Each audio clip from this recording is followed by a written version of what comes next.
What's up, everybody? Welcome to Upland After Dark. This week, we got Roadmap Q2 update with the one and only X1 sitting in the background, going to be coming up here in a minute. We got the On the Track with Pac. That's right, we got Picasso live this week. We got structural ornament competitions. Our NGH 1645 node becomes the Vulgar Pirates, which we'll talk a little bit about. Flip of the week and all the other good stuff. But before that, we got to hit the intro.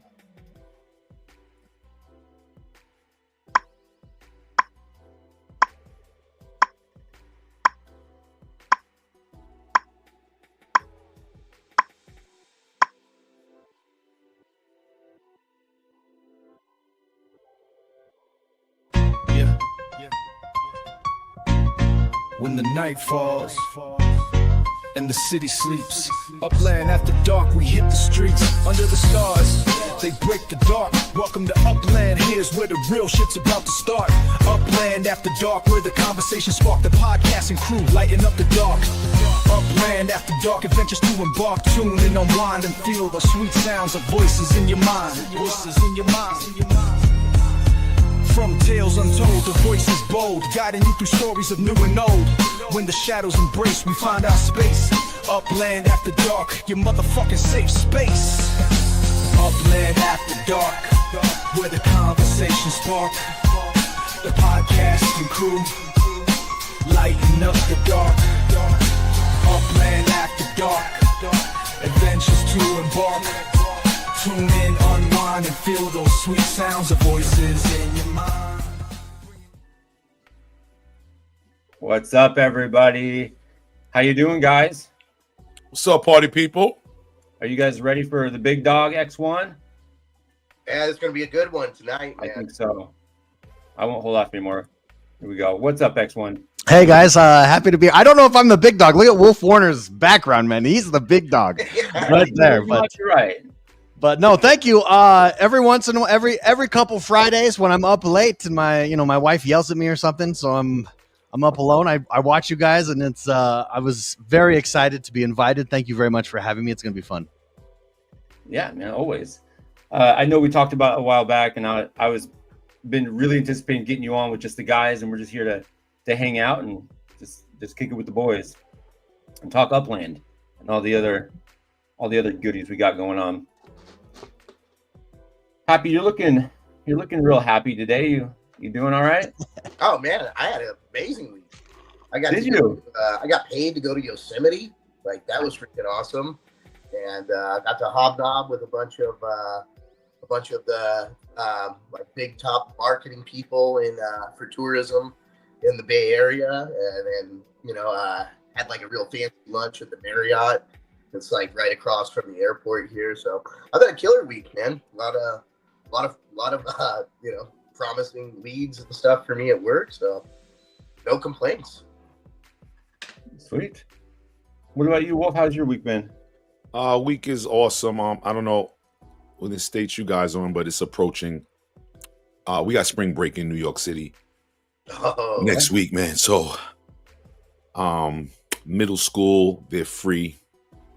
I'm free for a week. So today was strictly fun Fridays, hula hoops, drone competitions, Monopoly, chess, checkers, 6.5 hours. We're out of there. Be safe. Have a productive break. See you in a week. So awesome, fun Friday for me. Nice. What about you, X1? What do you got? What have you been doing this weekend or this week? Oh, the week's been a busy week, as you know. I mean, we had the roadmap, which is always big, and then just the normal day today. The weekend, though, not my youngest, but my second youngest starts football this weekend. First time flag football, so he's got his first game tomorrow. Very excited to go check it out and see how it goes. Nice. We just finished spring break here, so spring break's always. I'm envious that you're just starting at Wolf Warner. It's always a fun week. Yeah, we just ended our spring break too, about a week ago. Yeah, same. So my kids have been back in school and hating life, and my week has been kind of shitty. So at work, I didn't talk about this, but we had a riot and we had a big field fight. And so a bunch of units got out and they fought each other in the field. And then we had to go in there and break it up and then haul kids. And it made my job like 13 times worse than it currently was. And so now I'm packed to the gills with work. And so it was just a big old clusterfuck. But I'm glad to be here. This is like the highlight of my midweek. So, we got a lot of new names in the chat I'm seeing. I am seeing some new names, man. Shout out to our oldies but goodies. Shout out Hyde Park, KO, Cal Trading. I see in the building. I'm seeing D6. Oh, the Woodhood is in the building. Thank you for supporting Detroit in the house. Unspoken Bullet in the house. City Pigeon, what's up, baby? He in the house. If Picasso's on the show, City Pigeon is up in here, man. It's a lot of racing rivals going on. I don't know if you guys know that. Dr. Ted. Obi-Wan. We got 57 viewers at the moment. OB, shout out Robot City, Chatworth. There's a lot going on, man. It's a lot going on in Upland. That's how Origin 51. He's an OG player. And we got a lot of our usuals. Thank you guys. Cal Trading Co., Angry Ursh, the Ninjas in the house.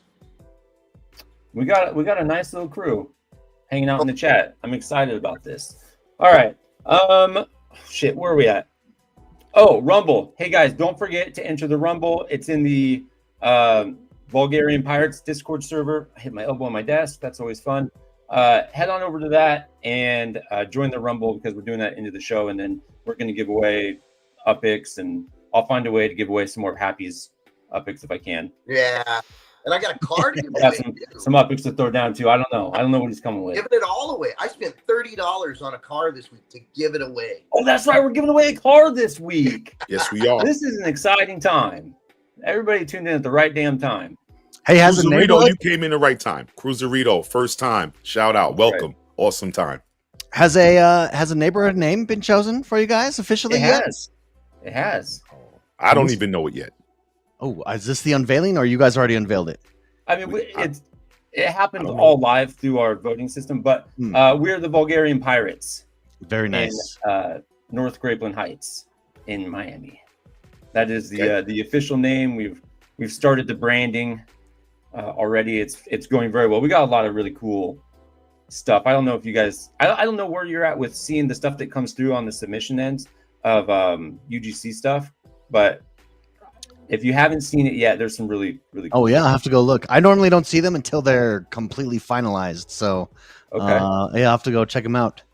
I like the pirate theme. I like you guys are owning pirates. Hey, we got to. So let me ask you this. Can pirates come back season 3 here? If you let them. I mean, that's not even up to us at this point. That's on you. Okay, let's say Pirate Faction exists. Season 3 comes out. Where do you guys end after season 3? You take over the Knights. You go for the gold. You take over crypto or the cyborgs. Hold on. Yeah. It's a conflict of interest here at times, man. Okay. Yeah. Wolf Warner, you're on cyborgs. Absolutely. He's Team Cyborg. We're working this out, though. We'll work things out. Yeah, here's the thing, X1. You're bringing up a real sensitive subject here because we've got some real conflict. With how we're going to proceed because we are completely in the dark about whether or not pirates are going to exist or not. If they do, if they don't. Look, there's a lot of moving pieces if the pirates exist and if they don't. So. Look, we're waiting in limbo to see what happens. And if you, for the love of God, have any information on whether or not these damn pirates are going to exist, please share it so we can plan accordingly. Yeah, I don't have anything finalized yet, except for what was previously stated that we are looking at possibly introducing another faction. Whatever happens, the pirates. All of the pirates' assets and stuff would still work going forward. That's not being any of that functionality definitely won't be going away. But I know we could go to 2 factions, we could go to 4 factions, but I think 3 is the sweet spot. So we'd like to stay at 3. And if all 3 could be competitive, I mean, it would be amazing to see pirates come up and be strong. Would be super cool.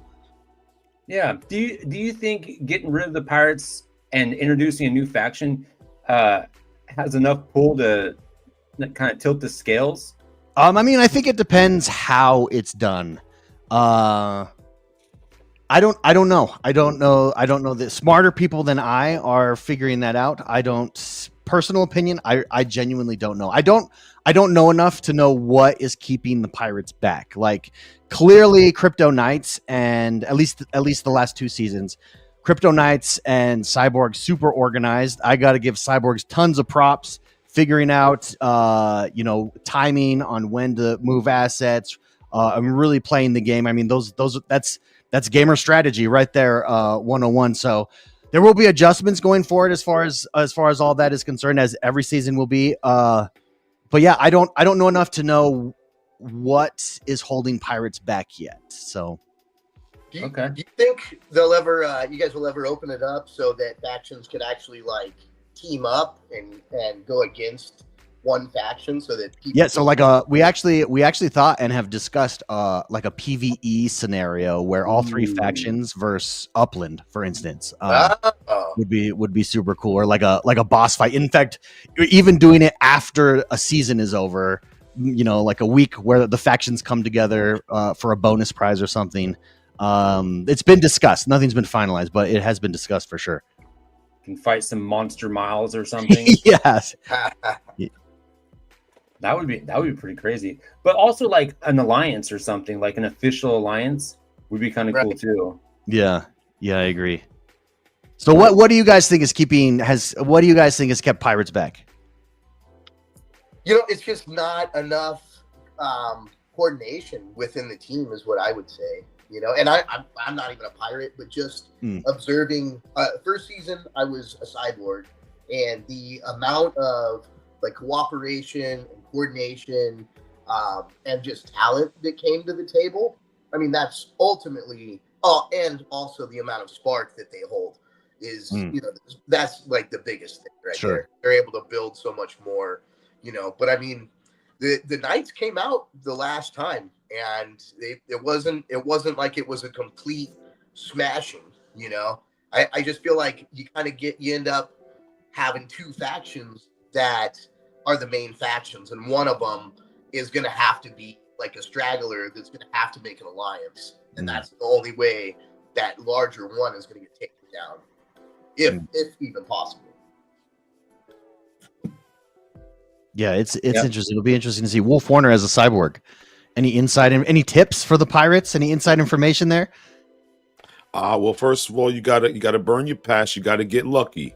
I got 4 carts.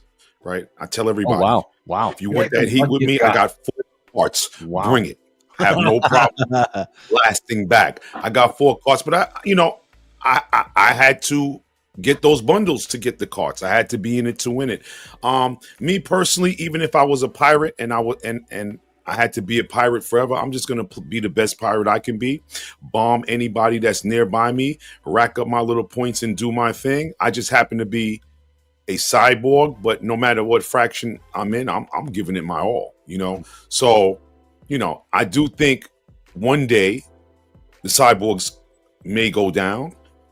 Some of us may change fractions. Who knows if it's attractive enough? You got maybe the Peace Foundation comes in. Who knows? And people are into peace and they leave. But we do know we won the first 2, and it's gonna be hard to take us out. So I believe each faction just do the best they can. Each player do the best that they can, man, and bomb the closest and nearest opponent next to you, man. Put those rings around them. Can we say what kind of rings we put around them? Hula hoops. Hula hoops. We put. It's Upland After Dark. Next one, we put hula hoops around people's properties. X1 is aware. He is aware of the show, right? He says he watches it. It comes with a certain vibe here, right? We put hula hoops around people's property. We got to true to ourselves here. Okay? We've been holding back a little bit, I would say, compared to how we normally are. Yeah, no shit. Here's the thing, though. Here's how we fix the pirate problem. I think we cut the head off the cyborgs. You guys fucked up. You took out the pirates potentially. I think you take out the cyborgs, cut them at the top, and then have everybody come up from the bottom. You cut out those cyborgs, and they're forced to pick between pirates and knights or whatever else this third faction is. And that's the way we do it. You just take the winners. Cool, you did your thing. Now let's let the rest of the people play. Let someone else have all the fun, huh? Yeah. People that have stacked all of those cyborg assets. Just do it. You do the exact same thing that you're doing potentially with the pirates, and just do it to the cyborgs instead. Ninjas? I saw Hyde Park Ninjas, a ninja faction. Could we see a ninja faction coming? That would be awesome. Yeah, let's get them so we can tear their asses down.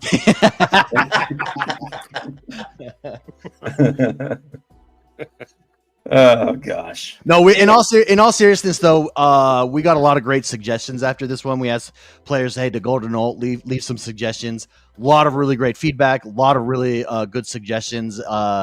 It was all those comments were archived this week and they're being reviewed now. So but there was a lot of good stuff in there. So it's going to be exciting to see how it evolves for sure.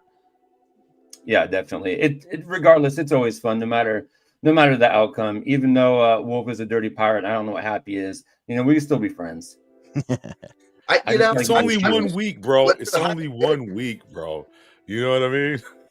It's true. We're neutral. We're good. We'll talk about that later. I got 100 or 10,000 upicks. The X1 doesn't curse once. Okay. Shit. You know what? I was just I like hearing X1 curse.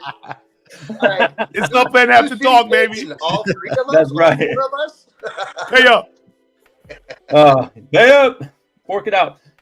All right. I forgot what I was going to say because that one threw me off. But anyway, we're just gonna move right along. Oh, hashtag pirates. That's what I was going to say. That's our hashtag for tonight.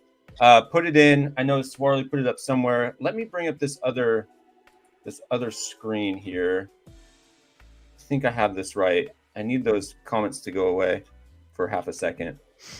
Thank you. All right, you can bring it back. Okay, let's move on. Hashtag pirates, like I said. Now that we're cutting off X1's whole head there, but he'll live. Nobody came to watch X1 anyway. This is Upland After Dark. This is our fucking show. Yeah. All right, guys, let's get into it. So we got this Q2 roadmap. I forgot to hit this button, so sorry you're going to have to deal with it. I'm late, but better late than never.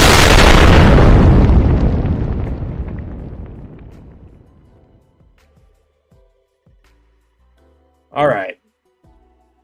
Q2 roadmap. X1, this is where you're going to shine. All right, hopefully. Yeah. Don't mess this up. Yeah. So you can see all this stuff. So new developments for Q2, some of the highlights we put down. Shout out to Swarley and Laban for putting this together.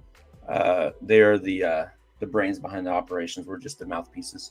So next steps in progressive decentralization. Can you tell us a little bit about that? Yeah, nothing to announce right now. There's no details.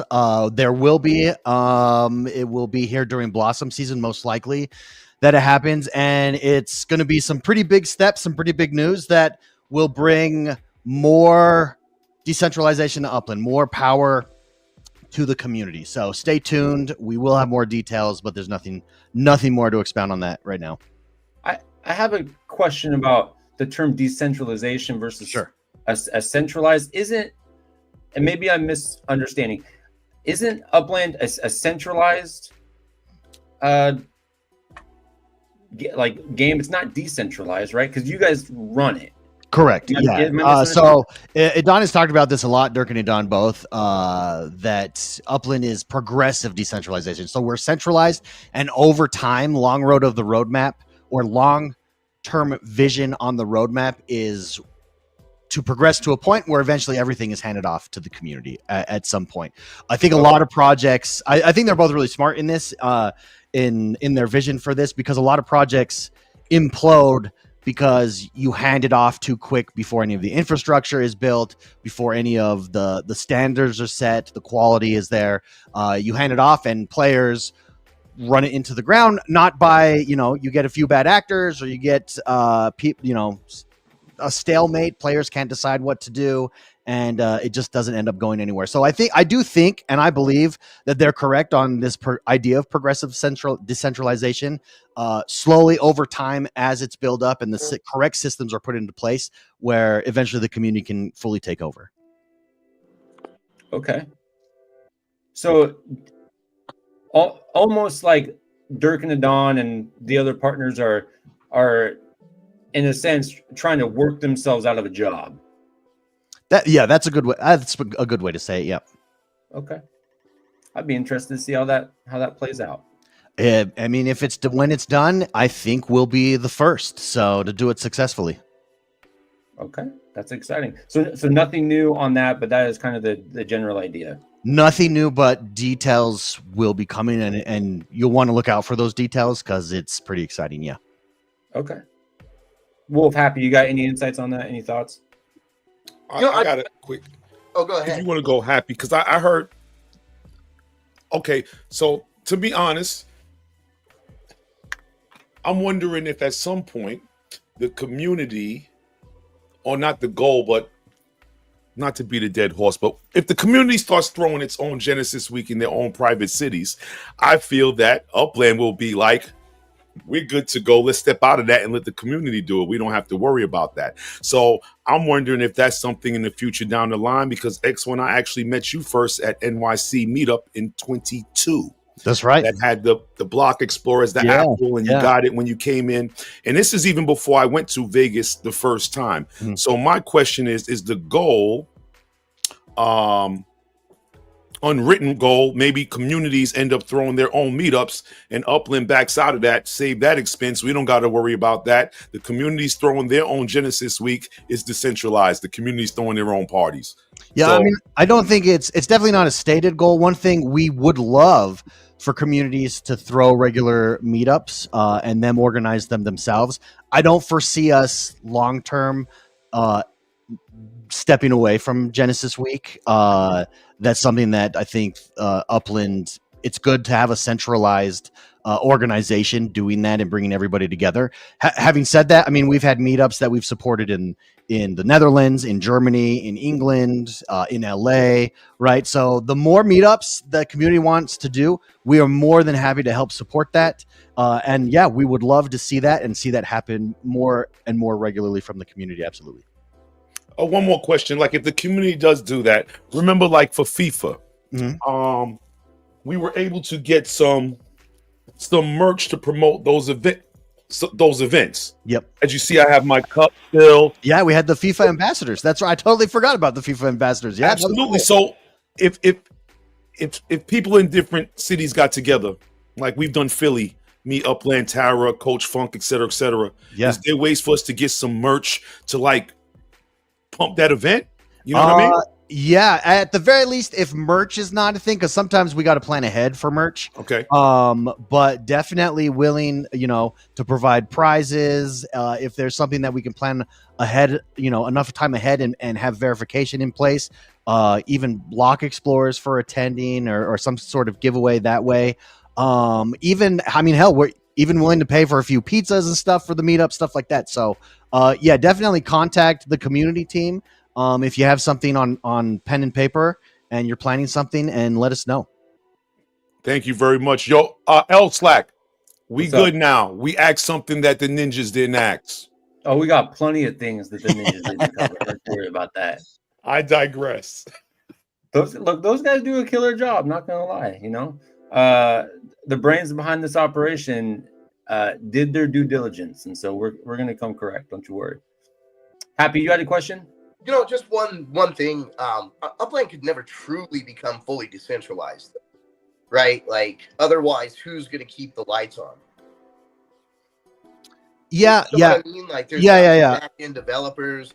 There's got to be people that are like your team right now, right? Like, yeah, I think it's more in terms of who's making the decisions, right? Is it us, or is it a vote to the community on every big decision, or is it us driving the ship? I think that's more along the lines of progressive decentralization in that form. But you're absolutely right. There will be some form of development happening from an official Upland team always.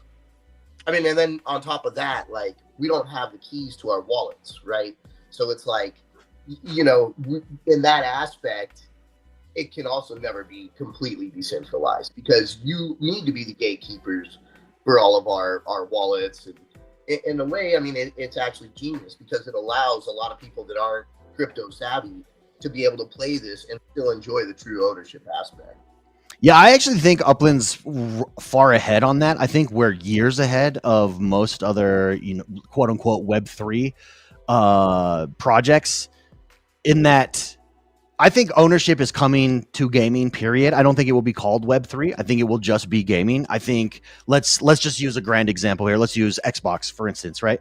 I think Xbox has their achievement score, and let's say that you're playing Xbox and all your assets, you can start owning different assets in games, probably just skins, probably just cosmetics. I don't know that we'll ever know, even if it's on a blockchain. I don't know that those players will ever have keys, and I don't think it matters to hit the mass market in that way because, like you said, that's what makes you scalable. The minute, I mean, we're trying to experiment with ways to introduce players to crypto, a la our ETH bundle, and that has not been without its complications just because of the way that crypto is.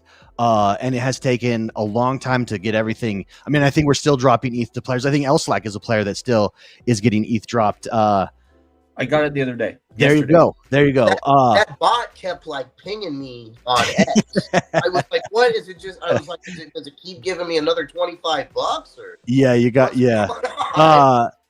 And even that already is a huge step from where crypto was just 3 years ago, like being able to do that on Twitter. And so any way to simplify it is better. And I think that's where Upland is years ahead in that respect, in my opinion, just as far as ease of access. Your average player doesn't come on mobile and know what the definition of minting is, much less, hey, what are wallet keys? What are the different wallets connecting to MetaMask, et cetera, et cetera. Right. And that's kind of one of crypto's barriers of being adopted. That's what so many people are worried about as well, because you could mess up really bad. And if you lose your keys, you're screwed, right? You lose your password. Yeah. There's no recovering that. There's no support team that's going to be able to help you there. You know, how many people lost their Bitcoin, you know, because they don't have the password to it, you know? And so, I mean, it's especially with gaming, you can't have, it needs to be underlined. You know? So I 100% agree. I think you guys have done it right. Yeah, I think one of the tricky things with gaming is balancing. Balancing is so hard. Think about any PvP game. Think about any, let's take Destiny, right? Destiny, I use that reference all the time because I love Destiny. But it's such a great game. But dude, balancing that game is so hard, and they're not on the blockchain. Now imagine put that on the blockchain where players can see everything you're doing and all the decisions that you're making, and that becomes exponentially harder to balance. And I don't even, if Destiny had to do that, I don't even think they're halfway where they're at today. Like it's a good thing, that transparency, but it does come with some extra complications. Yeah. Side question. So the voting aspect of things, we're talking about getting to a place where kind of the ownership is more on the players. Does that mean we're going to see more opportunities for voting? Because that feels like something that's kind of gone by the wayside. Yeah, absolutely. I mean, major things, for instance, Sparklet was voted on. The yield was voted on as well from players. So most, or not most, but some of the bigger decisions have definitely been voted on by the community, especially decisions that affect the community. But definitely you'll see progressive decentralization. The idea there is more and more of those decisions would be voted on by the community. Absolutely. Okay. Well, that's exciting, because I know it is nice. It's good that we've been able to do it for the big things, but I think some of the small things, I mean, would be good to vote on as well. I can't think of an example right off the top of my head, but there's been a couple situations I'm like, man, I wish we were voting on that. Here, I'll give you an example. Should we keep pirates as a Sparklet Wars faction? That, like, I think that would be for a vote.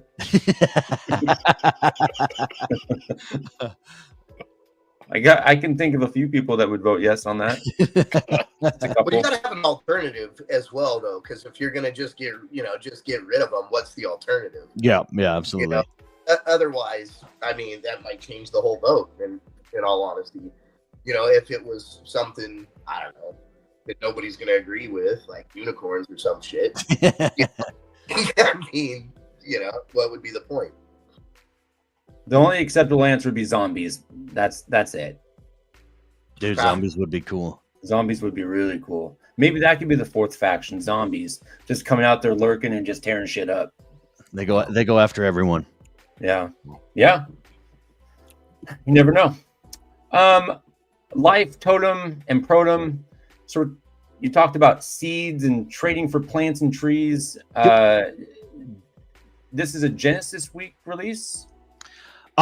No, not necessarily. I think maybe where that misconception or that idea came from is on the ninjas. I said this is something that normally we would save for a Genesis live reveal, because in person you want that pop, you want something really exciting to show off, and your mic drop moment. Life would definitely be that. This is something that, since we don't have Genesis live this year, we don't have to save it for Genesis Live. So hence it being on the roadmap. Okay. Am I able to share my screen? Actually, can I share something? Bet you could. We can make it happen. Let me see. Yeah, let's see why not. Let me see if I have it here. Oh, I do. Can I show you guys something? We're going to tweet this out on Monday, but why not show it off here first? Oh. I love the sound of that. World premiere. World premiere. Exclusive. Air horns. All right. Do I just hit present here, or will you throw it on? Yeah. Hit the present, and then I'll add it to the screen. All right. So check this out. This is totally concept. None of this is finalized. This is an example of how life will work inside of Upland. So you have, I believe this is a sample of a maple tree. So you have a vertical axis and a horizontal axis here, and you can see going from left to right up top. This would be, you get your seed, you plant it. You can see stage 1 there is that little sapling. You continue to feed it. It goes to stage 2, stage 3, stage 4, and then it's fully bloomed into that big, beautiful green tree. Now, this is just maples, but you can imagine there would be, you could take an oak or a pine tree or a palm tree, right? And it would change. The next one over, the orange one, would be that same progression in fall. The next one down is. I don't see anything. You guys, summer. Sorry, I just didn't see. Oh, sorry, Happy. Are you not seeing it on the screen? Wolf, do you see anything? Where am I then? I don't know, but you need to figure it out, bro. You know what? Probably because I'm on my phone and not on my computer. Oh, I see. The phone will mess it up there. Anyways, okay. So row 2 there is that same progression in fall. Row 3, the plain one. Again, this isn't final. This is just concept. Row 3 is that same progression, but as winter with life. Now we're going to put a big bold line there after those 3. Those are all alive. Row 4 is the same progression, but perhaps you've forgotten to feed it and it's starting to wilt. Your life is starting to wilt there. So you can see it's starting to get a little bit, discolored. There's definitely no leaves on it. And that last row there is death. If you don't feed it, it dies. Now, when it dies, you have to demolish it in the way you would need to demolish a building from your property. And it's done. It won't grow. It won't come back. It is dead. It is important to note that in life, there is going to be a very small chance, but a random chance, that if you feed your plants, every once in a while, a plant just dies. That's just what happens. For the most part, that won't be. It will be a very small randomized chance there. And then obviously, if you don't feed your plants, or you feed your life, then they will die anyways. But that's a concept art. Again, you're seeing it here first. This is a tweet that is actually going to go out on Monday. But everyone that stayed up, you get to see it here first. Nice. That's awesome. I was talking with Swarley the other day, and we were kind of talking about how like the plants and buildings. You mentioned that you could sell your property with the plants on it or life, and you can also sell them with buildings on it, but you can't necessarily do that with map assets. Yep. Now I don't know if this may be somebody else's field, but can you speak on that at all about like what the core difference is between, hey, you can sell this property with these improvements on it, but you can't sell it with map assets? Yeah, it's just the way that the different items are treated. A building is treated on the back end differently. It's basically binded to a property. That's what's going to happen with life as well. Now that doesn't mean that maybe one day map assets could not do the same thing. I don't think that it would be treated the same, because map assets, keep in mind, when something is binded, you cannot move it. You have to demolish it to move it, like a building. So it would be a little bit different, but one day I could foresee, I believe Dirk or Don have talked about this in the past, where you could decide to sell your property with your map assets included. They wouldn't be binded in that instance in the same way as a building or life, as those have to be destroyed in order to pick them up or move them around. But that could be something that comes. It's not coming on the near future roadmap or anything like that, but it is definitely something that could come in the future. I mean, X1, does that have a lot to do with that? Basically, like every move that they make is a transaction. And so it's like you can't have multiple transactions together, because essentially, like you just said, I see, is its own NFT, and so is that map asset, and that's what makes each unique. Yeah, I don't know technically on the background how it works. I'm not the person with that knowledge, but I mean that logic makes sense. That's what I figured. Yeah, yeah.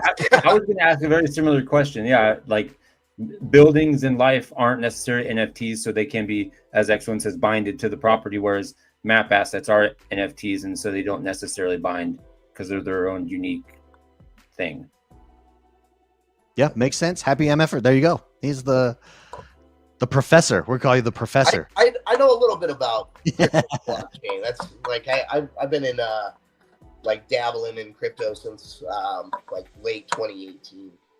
Very cool. I made a lot of money. You also mentioned some new meta venture types. I know you talked a little bit about this with those dirty ninjas. Nurseries and totems and all of that. BTS seeds. I'm looking at my little slideshow here.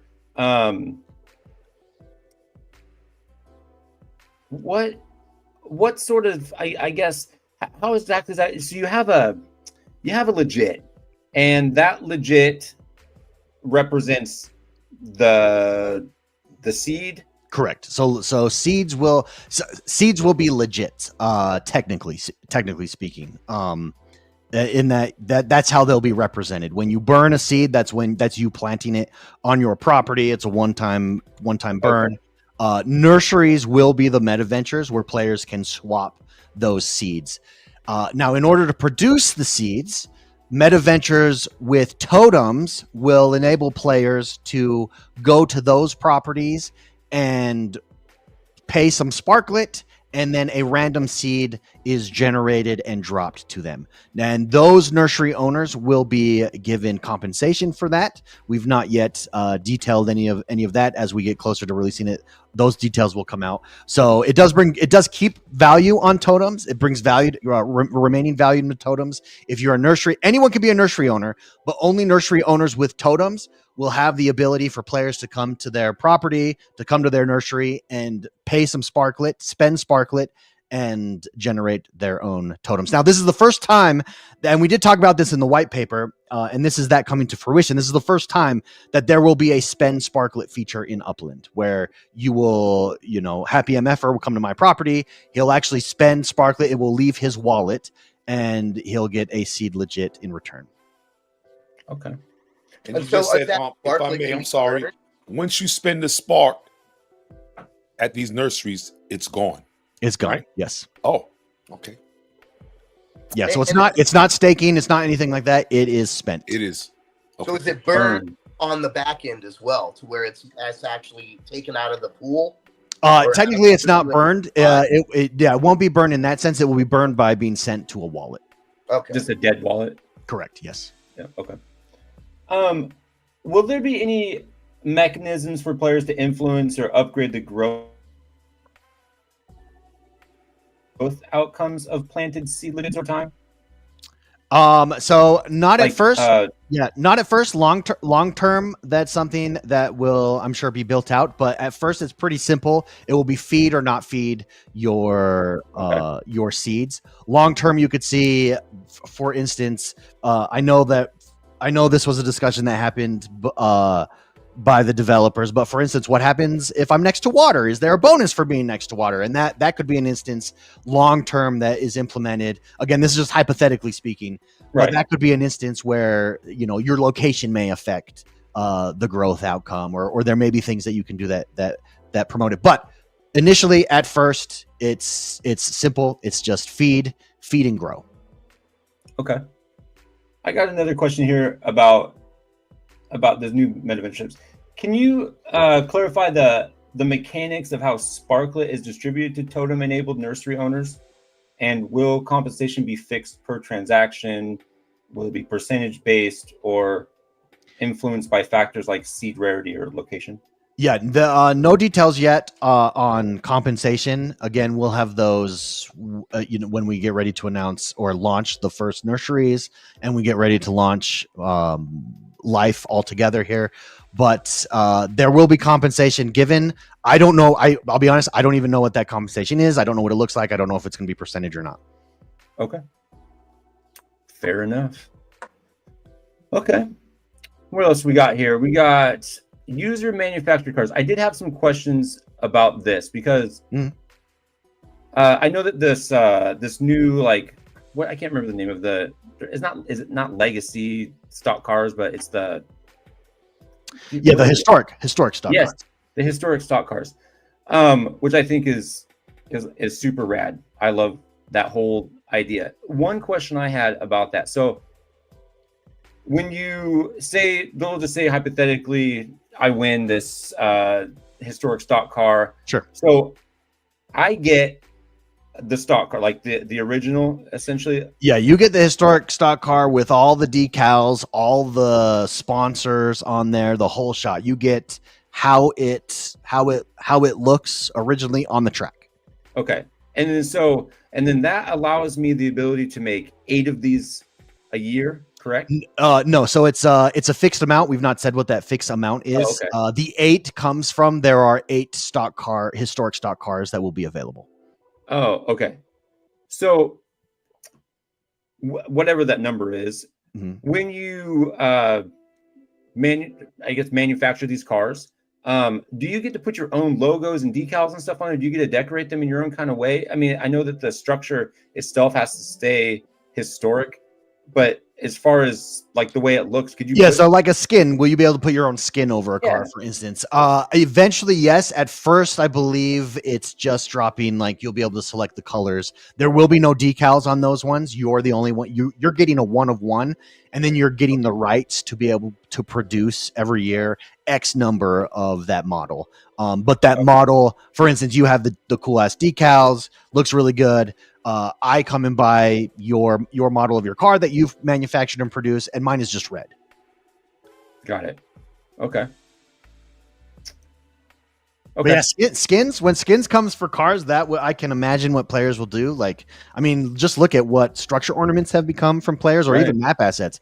Imagine car skins or carts. Look at what people have done with carts. Now you take that and put that as car skins. Like it would be cool. It's gonna be outrageous. Yeah. And so, are you guys going to be selling them on the open market? So I know there's going to be some competitions for them, but will there be in a sale? And then I think it was a couple of weeks ago we were all talking about what we thought price point would be on these, and I was thinking these are going to be pretty high ticket items. Are you able to talk about that? Yeah, they are. I mean, they are definitely going to be high ticket items. I don't think anything has been finalized yet. It has been kicked around. How do we distribute these? Most of them, if any, sell in the store, it'll only be a few, and it will most likely be, for instance, for ETH. I think something like that, like what we've done with the neighborhoods. It would be similar to that. They're gonna be But most of them will be given away via competitions. Okay, that's good to know. What else do we got here? Let me rephrase that so no one takes me out of context. Most, if not all, will be given away during competitions. We've just not finalized that. Perfect. Yeah, I'm really hoping that we can get skins at some point because I really, what I want to do ultimately is I want to be able to skin this car, give it to one of my sponsees, and say, "Hey, here's your car with all of our that would be name, cool." Or even think about for seasons what skins could mean for cars. Like imagine Frost Season had the triple dragons. You know what kind of car you could come up with that with those dragon logos and that Frost theme? It would be so cool. Or light one on fire or something. Yeah. Oh my God. Can you imagine Picasso out there killing everybody, slaying everybody on the track with some badass UAD sponsored vehicle just running away, beating the crap out of Wolf Warner on the track when that time comes? Don't worry about me. City Pigeon is in the crowd. Why you coming at me? City I'm Pigeon's in looking the right crowd. at you, partner. Come on, you coming at me crazy. City Pigeon is right in this crowd. Okay. Well, look, I got nothing. I was going to say something, but I don't want to put my foot in my mouth any more than I already do most of the time. I can't hold a candle, and I don't want to speak for anybody else. I see people in the crowd. They're asking about semi trucks, and I own a semi truck as well. So, I didn't see anything in the roadmap about them. I mean, is there anything that you could say like that's coming or? Yeah, no. Transportation. This comes under simplified travel. So, simplified travel is something that we're experimenting with here to see how it goes. Being able to say, "Hey, I'm in LA. I want to go to New York. How do I get there?" It'll map it out for you. You hit go. It tells you the UPX you have to pay, and then automatically you're on your way. With that, transportation is still 100% on the roadmap. That's something that we actually put under simplified travel. But as you can imagine, we can't drop semi-trailers without figuring out this piece of it first, because if we decide to remain with simplified travel, if we see it works really well, it's enabling people to move further, farther, more frequently. Now, how does transportation fit within that? The other thing that it ties directly into that we announced and actually dropped yesterday was being able to purchase from MetaVenture shops from anywhere on the map as long as you own a property within that city. So you can see things are evolving here that have direct impacts on how transportation and semi-trailers are going to work. We've got to get through those things, analyze them, look at them, and then semi-trailers will come. So here's a question I got to ask. So like what I hope this isn't like too rude or anything, but it's kind of like, it seems like a lot of times you guys come out with stuff, but then it just kind of gets left on the back burner for a long time. I mean, semis, planes. I mean, we got a few things out there. I don't mean any disrespect, and I know the team is all working hard, but a lot of us as players, we're spending our money on these things and a lot of time in competition sometimes to get them, and so we can feel like we're being left hanging sometimes. Yeah, no, absolutely. I mean, that's 100% fair. Absolutely. I think there's a lot of systems for, let's take semi trailers, because that's what we're working on. And actually planes tie perfectly into this as well, because planes have to do with transportation as well as use case. So we know that semis are going to be, and transportation is going to be a big part of Upland. We have to build out those systems. And Idon and Dirk have talked a lot about they like iterative progress. I think it's something that, is it frustrating at times? Hey, you started this, it's progressing very slowly. It definitely can be frustrating, but when you look around at the competition who go all in on one or two features at once and they're no longer standing, I do think it's the right way to go, because it does enable us. Remember, we're not just a normal game. we have a real economy happening. So if you throw one thing in there that messes up the entire economy without fully thinking it out or thinking it through or having a stopgap in order to hit the brakes and say pause, it's going to blow up the game. So I think they're right in their approach with this iterative process. It can be frustrating for players. Absolutely. I think that's 100% a fair criticism. But just know, I mean, we've just taken with this roadmap 2 or 3 giant steps in that direction towards transportation. Awesome. Yeah, this most recent drop was massive. One of the biggest steps forward I think we've seen in a really long time, with Upland being able to purchase items basically anywhere as long as you have a property in that city. That's a massive leap forward, which I think is one of many I think that the players have really needed. I got a quick question in general. Speaking of that, Elsac, you say it's a leap forward. I agree, but I don't have a terminal. You see where I'm going with this? Does this? I got 4 of them. How does this affect people with terminals, and will they be compensated? And I don't even have a terminal. I'm asking for a friend. Sure. Yeah, no, absolutely. Yeah. I mean, that's exactly why simplified travel it's not only simplified travel, but again, simplified travel and being able to purchase meta ventures for, from wherever. We're going to see how players react to that. This is just an experiment. And then we'll make decisions and go from there. But yeah, terminals is something that may change and need to be addressed and may need to change how they function within the game going forward as well. The value, I can tell you this, the value of terminals is at top of mind and is something that we would like to maintain and will. It's just, now that this is out in the wild, let's see what happens. And then we'll review it. Does it need to stay? Does it need to go? And go from there. What do you guys think though? You like both of those changes? Or as a terminal owner, HappyMFR, is that a problem for you?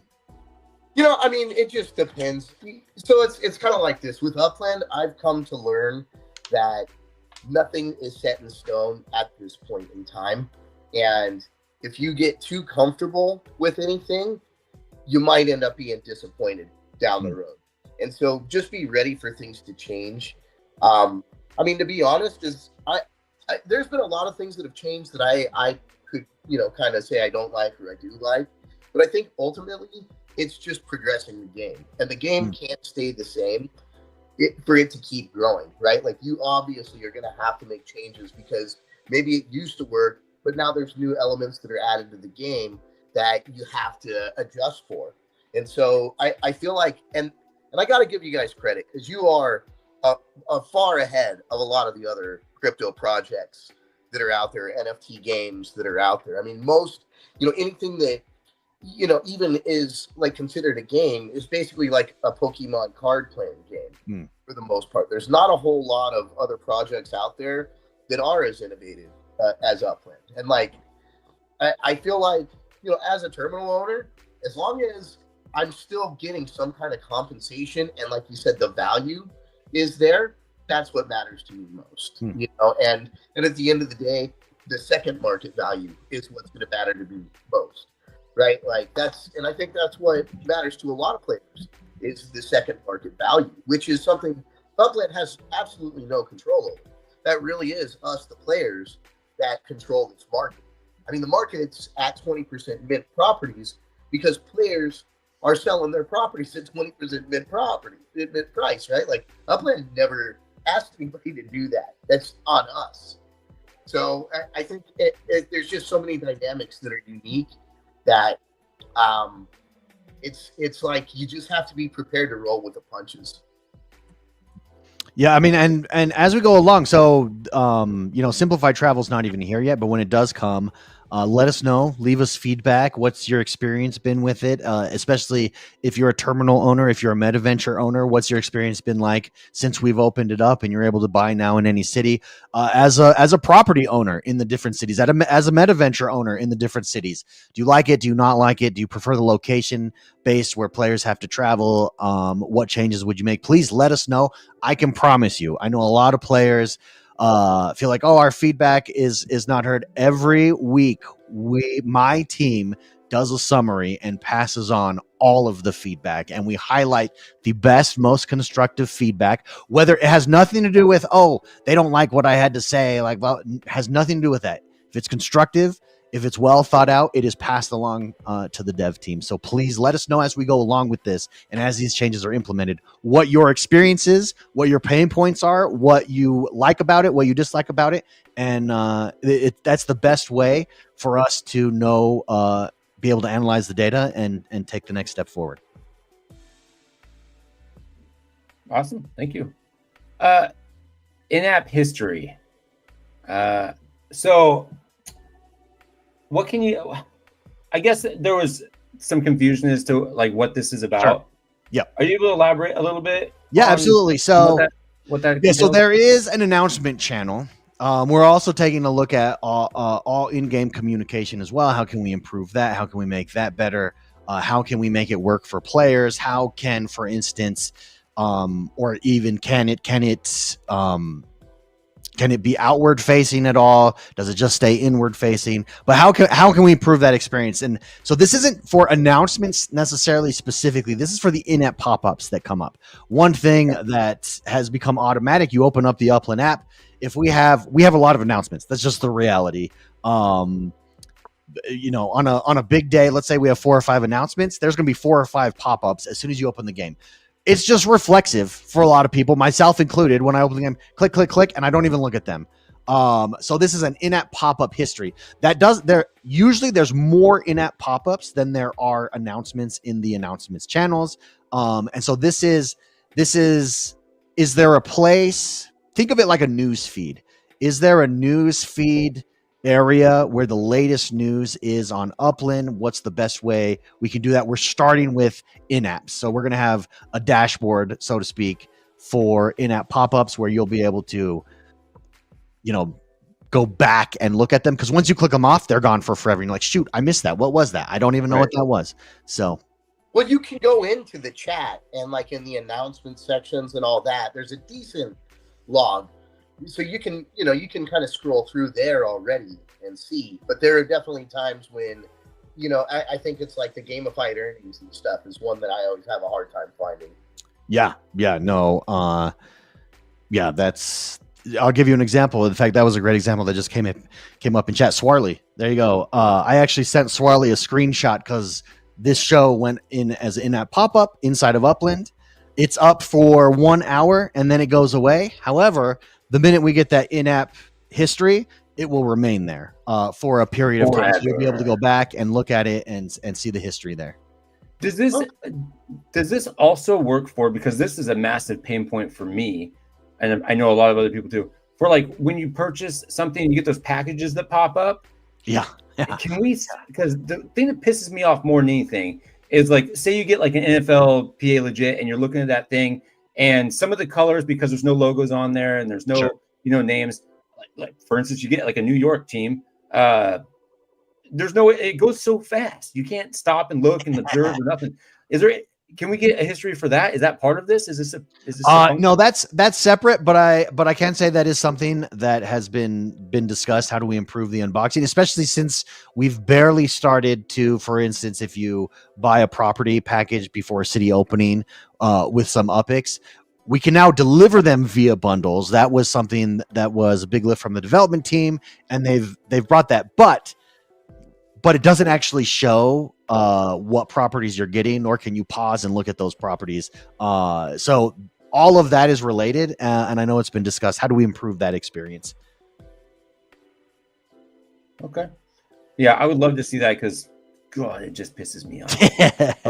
and especially if you have a lot of them, I bet Wolf Warner has. This probably drives you insane. You get something, you buy a package or whatever, and it unboxes it, and you're like, oh, so sweet, I hope I get something good. And like, unless you recognize something that looks noticeably different, like you have no idea what the hell you just got. No. Well, like Sid says, you can look at it on chain. And, I think that's one thing that maybe Upland should maybe also educate more people on, because it's actually super easy to look on the blockchain right from your own account. I don't think a lot of people understand how easy it is actually go right to, because a lot of times I'll get UPIX like out of the blue, especially for like terminals, and I have no idea sometimes where I got it or if I got it. But if I go and I check the blockchain, I can see every single transaction that's come and gone, and that's sins or UPIX sent to me or UPIX I sent out to other people. So I wonder, have you guys ever thought about educating people a little more on that back end of things? Yeah, I don't know about that specifically, but educating more people, absolutely. But no, that's a great point. Why not implement something that teaches players how to look at the blockchain, and just pull up a sample of, hey, look, you just got this. Here's where it's at on the blockchain. Here's what this means. Here's why it's listed this way, and here's how you can read it. I think that's a great suggestion. That's a great idea. You could possibly even integrate it with Discord, because there's Discord bots that'll tell you basically when certain properties hit the market, like, and I'm talking like instantly. Yep. Yeah. Well, right. So I mean, if you had something like that said, hey, you just got this legit, and then it just sent it right to Discord instead of in game, and then it could. I think potentially something like that might be easier for you guys to do than trying to do it in game. I just something to throw out there. Yeah, no, great. I mean, I think that's a great suggestion. Absolutely. So I don't know, X1, how much time you got. So I don't necessarily want to. I'm free. Hey, I had a big gulp, baby. Dr. Pepper. I'm wired. We're good for a little while longer. All right. Okay. I'm not going to stress about it. Tell me about enhanced secondary market access.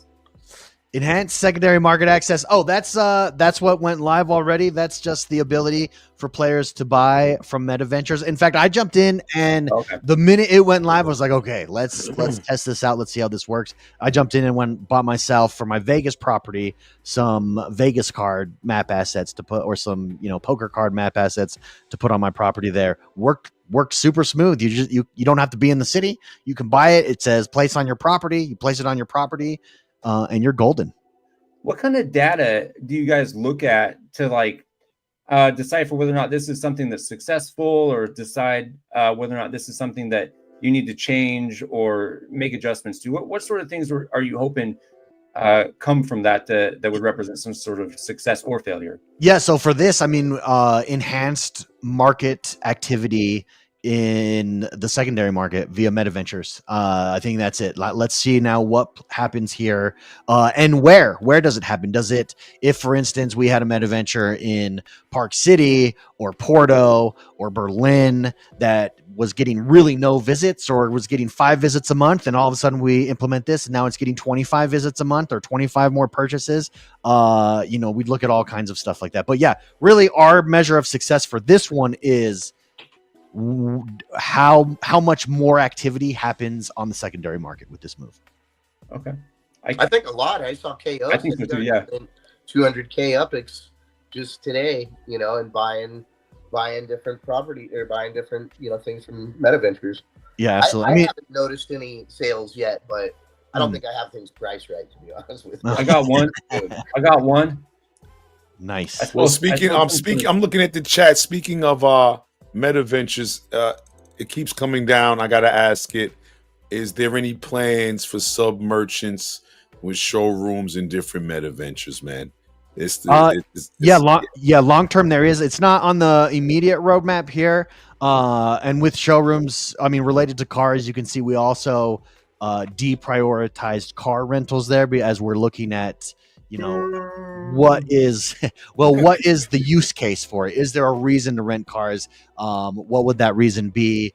With simplified travel, that's going to change that a little bit. With this move with MetaVentures, that's going to change that a little bit. But yeah, showroom or sub-merchant for showrooms is on the roadmap, absolutely. And one more. I got Elijah in here, man. And I know it was already talked about.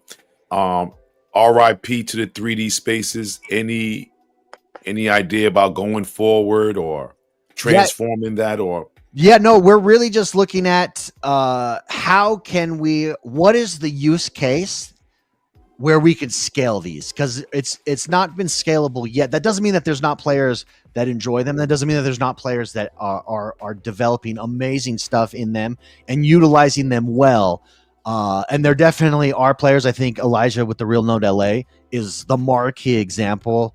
I think Left House has been doing concerts. We did a movie in Left House's theater there. There's a lot of examples of players utilizing them well. It's just how do we scale that is the big question. And is that there's two questions there with that. Is that the feature itself? So is that maybe 3D spaces? Is there demand in a mobile game for 3D spaces? Yes or no? If not, how do we create demand for that? What is the magic bullet that gets players to say, "Hey, I want to go hang out in a 3D space"? That's a big question. And then number two, is it a feature question or is it a technology question? Maybe the technology just isn't there yet. I mean, I know we're limited, for instance, in the City Plaza, we're capped out at 70. And even then on mobile, depending on like if you're on iOS or Android, one has a better experience than the others. And so are we ahead of that a little bit? And we got to wait for that to catch up. Maybe, is it the case that we need to develop a use case for it, a solid use case to scale it? Also maybe.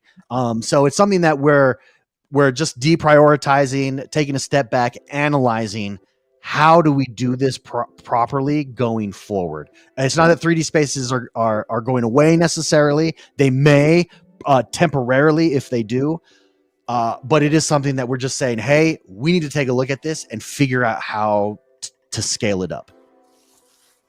Yeah, I can appreciate that, because there's so many other aspects of the game that I think need to be focused on first before setting that up. And like you said, I mean, I think TML brought this up on his show yesterday. There just isn't much of a demand for it, in all honesty. Like, how many people are actually hanging out, in these showrooms? I know a few of them do, but I mean, I'll tell you this: anytime I've ever tried, I cannot get into it. Like and it's not even. It's more the fact that I keep getting kicked off. So it's not a smooth experience. Yeah, it's kind of a resource hog too. It's not, optimized super well, I would say, for every device, which does make it a little bit, there's a bit of a barrier to I think the worst experience is on iOS at the moment. I would always enter in from web if I could. And that's a little bit of the handcuffs that Apple puts on as far as what you can utilize for their resources and what you can't. But again, it's just something that we're trying to take a look at holistically here and see how 3D spaces have a future in Upland. Yes. How is the question, and how can we do it in a way that scales it up? All right. Someday we can be Ready Player One. That would be awesome. Yeah. That's what I've always kind of dreamed about, like since I first started playing Upland. Have any of you guys watched Sword Art Online? No. Anyone? Oh. Okay. If you like Ready Player One, Sword Art Online, it's that on steroids. It's an anime. Highly recommend. I think some of the kids I work with, I think I've had to read some of it just to make sure that what they're bringing in wasn't inappropriate. So I think I have like this much knowledge of it. Yeah, it's super cool. So, all right. Treasure hunt updates.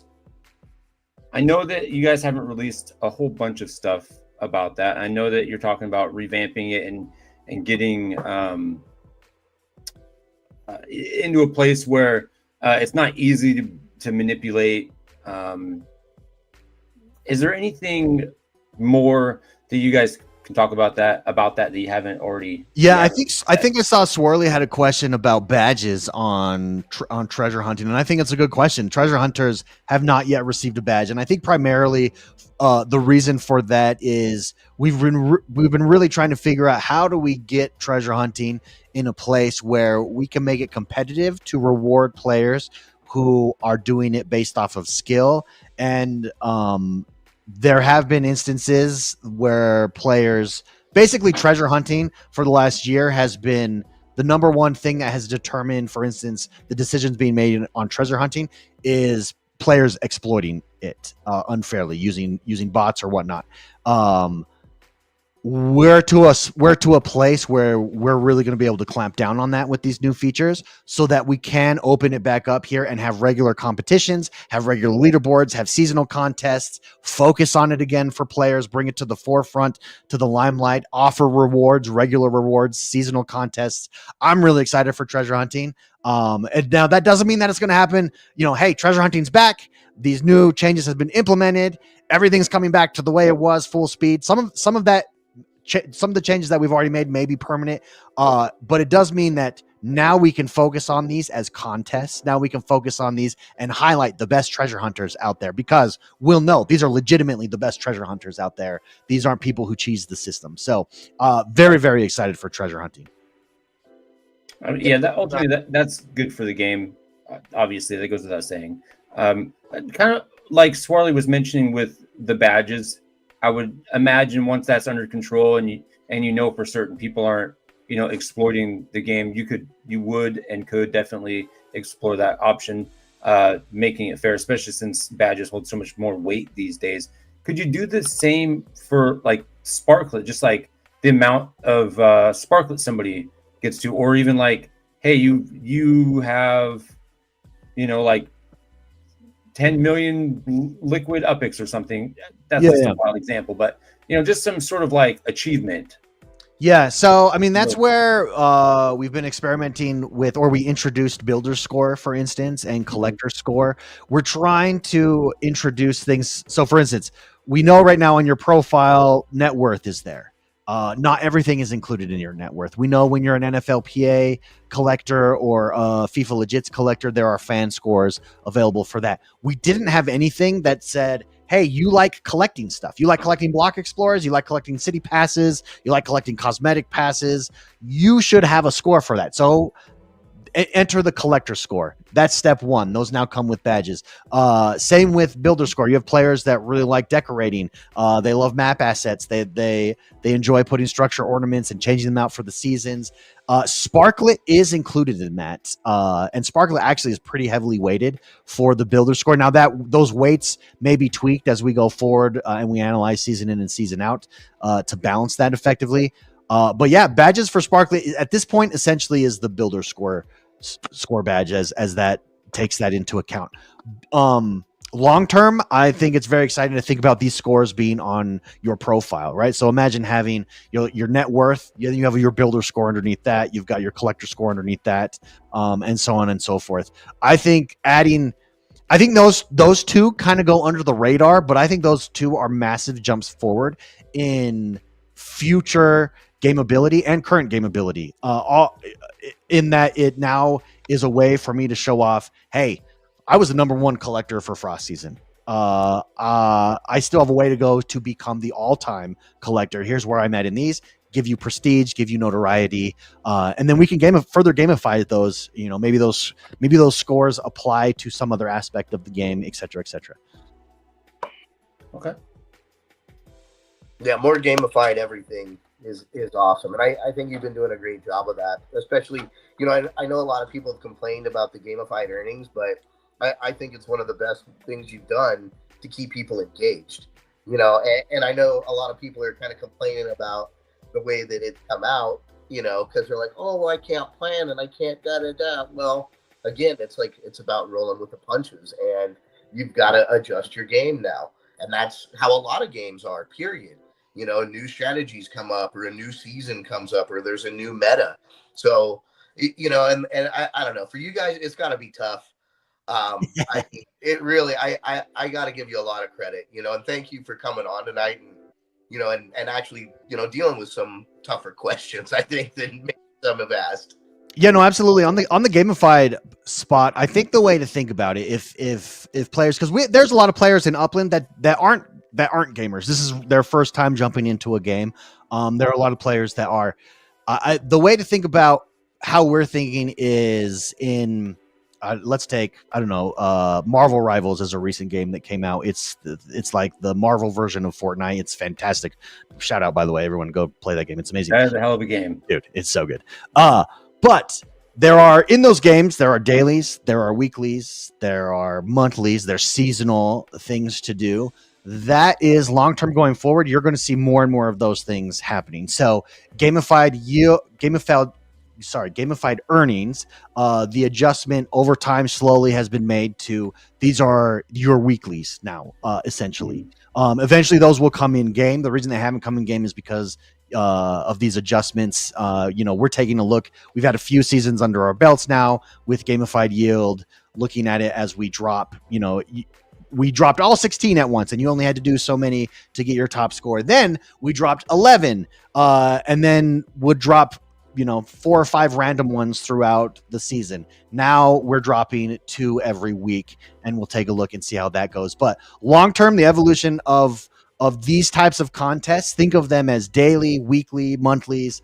And that's how, and seasons, you can notice we've implemented seasons and everything's operating within a season or between seasons. So, that enables long-term, much more gamification. I love it. I really am enjoying the cadence of what you guys are putting stuff out and doing things. I got a quick question in terms of the gamified earnings. Has anybody ever thought, honestly, I was a guy that kind of got used to the 15.1, though it's no difference really from the 14.7 to me, honestly, 0.4%, whatever. Yeah. But I mean, you do 5, you get the 14.7. I got to do 7 more to just get the 15.1. Yeah. It's way difficult. And that reward, maybe, we're looking at, does it stay at that? Should it be more? Especially now that we're on weeklies, it's really an accomplishment to get that. Or if the yield doesn't go up, is there something there that does, is there a recognition? Is there a prestige for doing everything? A bonus? Exactly. Okay. No, you're right. Every season reviewing the players that do it's whoa, well done, guys. That's an accomplishment for sure. Do you see that number growing? I don't. It's been pretty consistent. If it's grown, I don't know. I'd have to go back and look, but I know it's been consistent. Let's put it this way: it's not dropped. It's fairly consistent. I mean, if you're hardcore, you're hardcore. That's it. All right. I'll take a hardcore badge for that. Hell yeah! Hey, actually, that's not a bad idea. Let me get a little something. We'll title it. Well, the description on it will be: "You're not hardcore if you live hardcore." Right? Is that what? How about some hardcore? We're on the same. I was thinking of School of Rock. School of Rock. Yeah. School of Rock. The whole time when you said that. Scavenger hunts. So you'd mentioned this is going to hopefully come in Blossom season. It should drop in Blossom season. Yeah, first one. The first one will be simpler than future ones.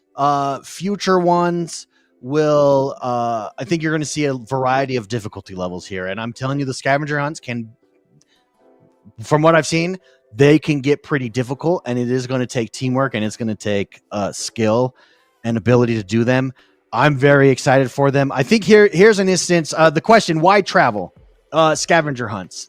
For scavenger hunts at first will start in a city, but eventually they'll go to multiple cities. So you'll start in one city and the clue will lead you to another city. And maybe we don't even tell you what that city is. And eventually maybe it forces you to go across the globe as well.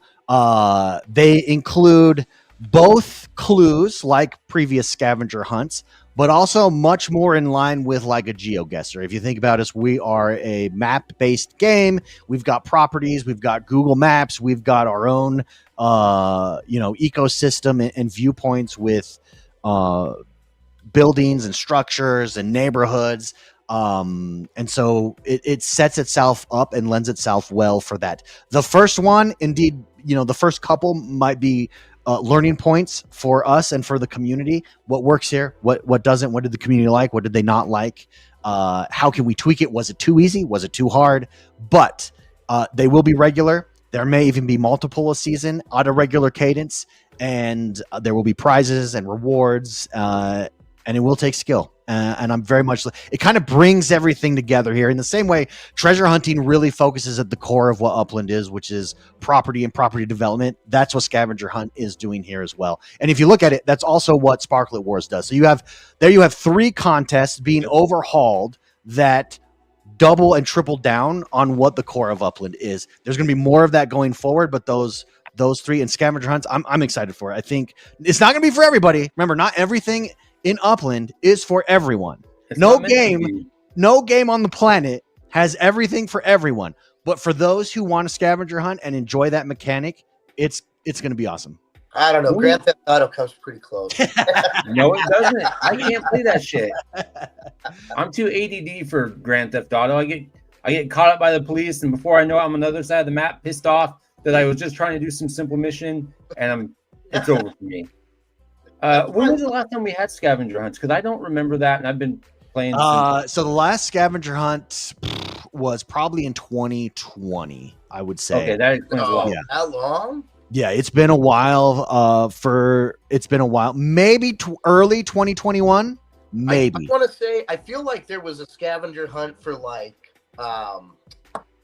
St. Patrick's Day. I mean that fits. Might have been like 2020. That fits a scavenger hunt. People are confusing scavenger hunt with tours, though. City tours are different than scavenger hunts.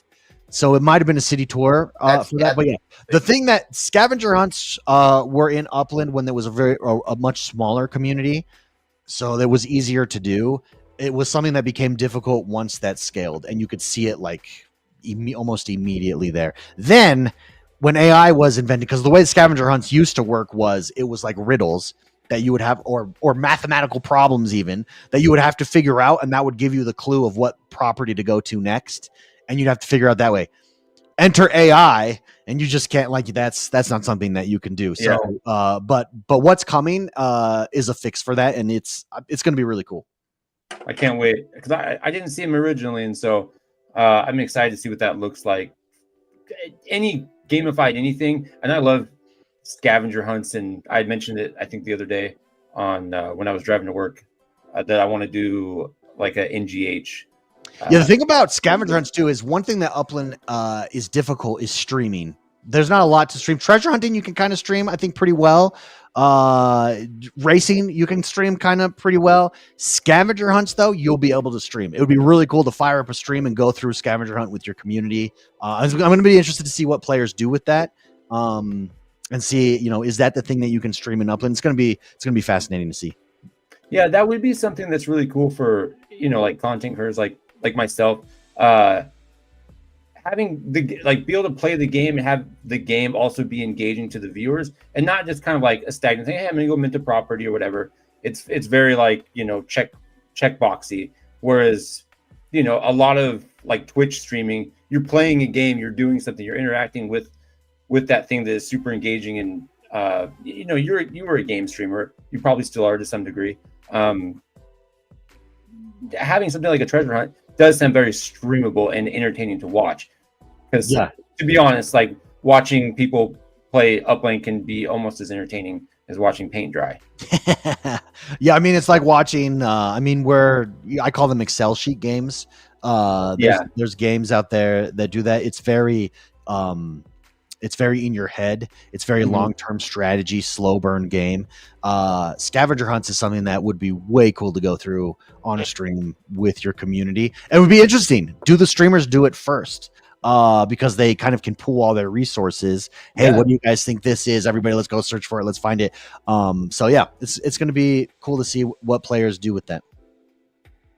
Yeah, I can't wait. I'm super stoked. I can't wait to see what we're doing this Blossom season. Seasonal racing.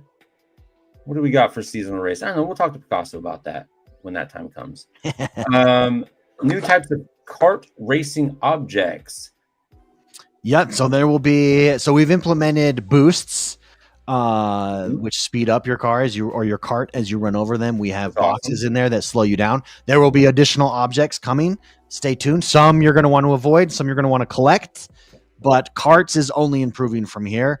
And really a big driver is just seeing how big the UGC community around carts have been and how impressive they've been. And then us really working out the kinks, going year long with a season of racing, with competitive racing, casual racing, making those tweaks. Now we can focus on carts as well going forward. So it's going to be fun. Carts I could see becoming more popular than traditional racing, and the racing becoming like the hardcore Like you are legit if you're a racer, but everybody races karts. Right. Yeah, that's like a super inclusive area.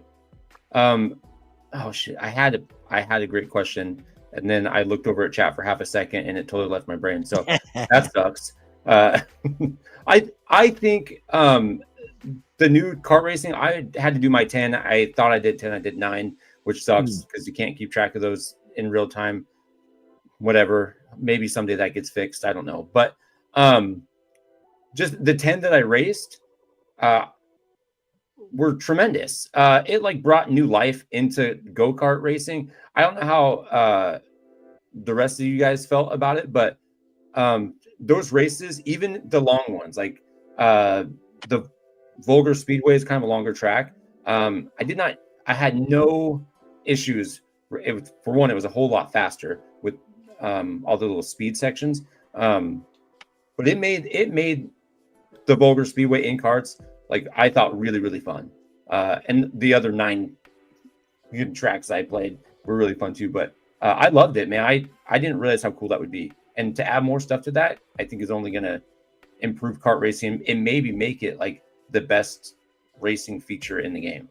In my opinion. It's cool to see what the racing team is doing with karts for sure. City Pigeon said, I'm just happened to catch City Pigeon saying something. There's so many things. I have 3 monitors going on here, so I can't. I'm not looking at chat very often, so I apologize if I haven't mentioned much of your things in there. Thank you for putting that up. Focus on new lane changes. Raced so much and never got physically sick from it until after this last update. Yeah, I know that feedback has been passed on, so we'll see. I know devs are looking into that and seeing what's going on there. Okay, stay tuned. So it's fun now because dude, it's so much fun. Have you done it? I have never raced a kart, never once, and I think it's fun. For real. I'm gonna have to go and do it. Do I still have time to do it for the weekly Gamify? No, I miss it. That's over. You're done. Yeah, you're kicked. Yeah.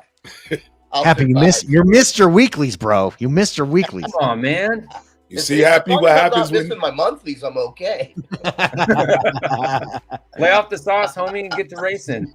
See what happens when you was able to plan, Happy. Some of us like to plan. You couldn't get that race 3 weeks later, my friend. Yeah, well, some of us gotta get to work, man. Some of us like to plan, bro. I gotta work too. My schedule's all messed up now. Ever since I came back to my old facility, they changed everything. I barely know what the hell's going on any given day. Yes, OG Killer, the speed boosts are a game changer. It's super cool. It makes it makes almost any track like worthy of racing a kart on, honestly. Because on, like, for instance, the Vulgar Speedway, it's like 2.2 miles. It would take me over 7 minutes to finish all 3 laps, and I think when I raced it the other day, it was like 3 minutes. Well, and karts when they first dropped, just their speed, because they're so much slower. Those tracks were all built for cars. It's just so slow. So having objects, having the boost, the speed it up, make it much more interesting. Plus other racers. Yeah, it's really cool. I would love to see more racers on the track, but I know that's probably. I think racing sometimes is already kind of a little bit of resource hog already. You'd mentioned some newbie treasure hunt mode. Is that something that is going to look like dramatically different than what we kind of already know? No, so so the newbie treasure hunt, there's some confusion on this. The newbie treasure hunt mode was on Q1 roadmap. It was included in this Q2 roadmap just to say this has evolved and changed from the original roadmap. See the treasure hunting overhaul below. So it's being looped into treasure hunting overall. In that it's not a newbie mode necessarily. In the original way we thought about it, we thought about doing a completely separate treasure hunting experience for brand new players. It's more with the overhaul enhanced mechanics that are coming, the anti-cheat systems essentially, and then the seasonal competition. So, it's evolved. It's changed into what we're dropping now. Okay. going back to something that I mentioned a second ago that it just is sticking in my brain. The in-game tracking for gamified earnings, is there any chance that we can see something more live than what we have right now? Because the example I gave earlier, when I did my 9 races, I thought I did 10, but I only did 9. And it wasn't until Happy reminded me that I can go look back on, maybe it was Happy or maybe it was Laban, I don't know, my race history. Sure. That was the only way I knew. But being able to track your in-game, like those, especially now that they're weekly, it does make it pretty damn difficult if you're not on top of it to know where you're at with your gamified earnings. Yeah, right now we're pretty fragmented when it comes to like leaderboards and tracking them. We would love for those and are working on getting those in game so that not only are they in game, but just like the missions in the mission center, there's a progress bar with those as well, so you know where you stand. That does take development with how our leaderboards work, though. So initially, we thought we would be able to do it, just after 1 or 2 seasons. But it's a much bigger lift, and we're adding and tweaking these leaderboards on the fly a lot, especially as we've worked through these multiple seasons and we've been able to balance them more. But it is something that it will eventually come in the app. It's just there's a lot of moving pieces to that. You wouldn't think so. You'd think, oh, leaderboard. Yeah, that's easy. Just throw it in throw it in the app. And there may be we have developed the ability to take the leaderboards that we have and place them in the app as is. They're not native to the app in the respect that they won't have that progress bar, but you will start seeing some of those leaderboards coming in the app. So at least you'll be able to see them there. But that's really just a hot fix until we can get those progress bars. Okay. Well, go ahead, Happy. Because sorry, that's Hellslack, but sometimes I feel like scoring can be very confusing when we're doing a lot of these games, and I mean, I think I see comments in there that it's kind of like, the collective score. We don't have like a real set, like what equals what, sure. Like what block explorer, is this collection of block explorers worth more? It's a mint number. I've seen players say, I sold 1 and it ended up dropping my score by way more than I thought. So I think that would definitely help a lot if we could get a little more clarity there. Yeah, that's been feedback that we've seen, and we have taken that into account and are exploring it. It may be something that we share more with in the future. We have shared, for instance, with the collector score, we've shared the weights of each of them and how they work. The fear we have, where we're really hesitant to really open up the floodgates and show how scoring works, is we want to avoid anyone being able to game the system there. So we're really taking our time, especially with the, as we do one small tweak here, small tweak there on the back end, and then seeing how that works out. So for now, obviously the weights are in there. Block explorers are weighted this, badges are weighted the highest, and then block explorers and city passes are weighted accordingly. And block explorers, remember, the more rare block explorer you have, the higher that contributes to your score. But yeah, totally get it, and it's something that has been discussed and is being looked into. Okay, if transparency is an issue here with the leaderboards, what can we share? What more can we share without giving away the sauce? Right. Well, and you know what? Fuck all those cheaters. They're the ones who are destroying progress in this game with treasure hunting, leaderboards. It sounds like, it, and it sucks because, every game that's kind of like online is going to have those problems, right? Like Upland's not the only game that has problems with cheaters or bots or anything like that. Yeah, it's the eternal struggle of any live game. Right. Last, I know we got to move forward here at some point. We still got to chat with Picasso as well. Last question about director block explorers. Was there some kind of confusion about maybe, are they going to go away? Like, is it like you don't use it, you lose it sort of situation? What's going on with the director block explorer?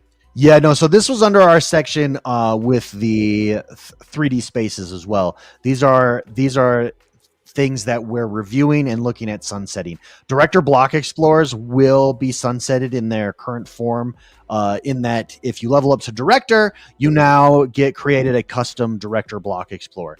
The reason is just on the back end, the numbers just don't make sense for us in the current form. Now,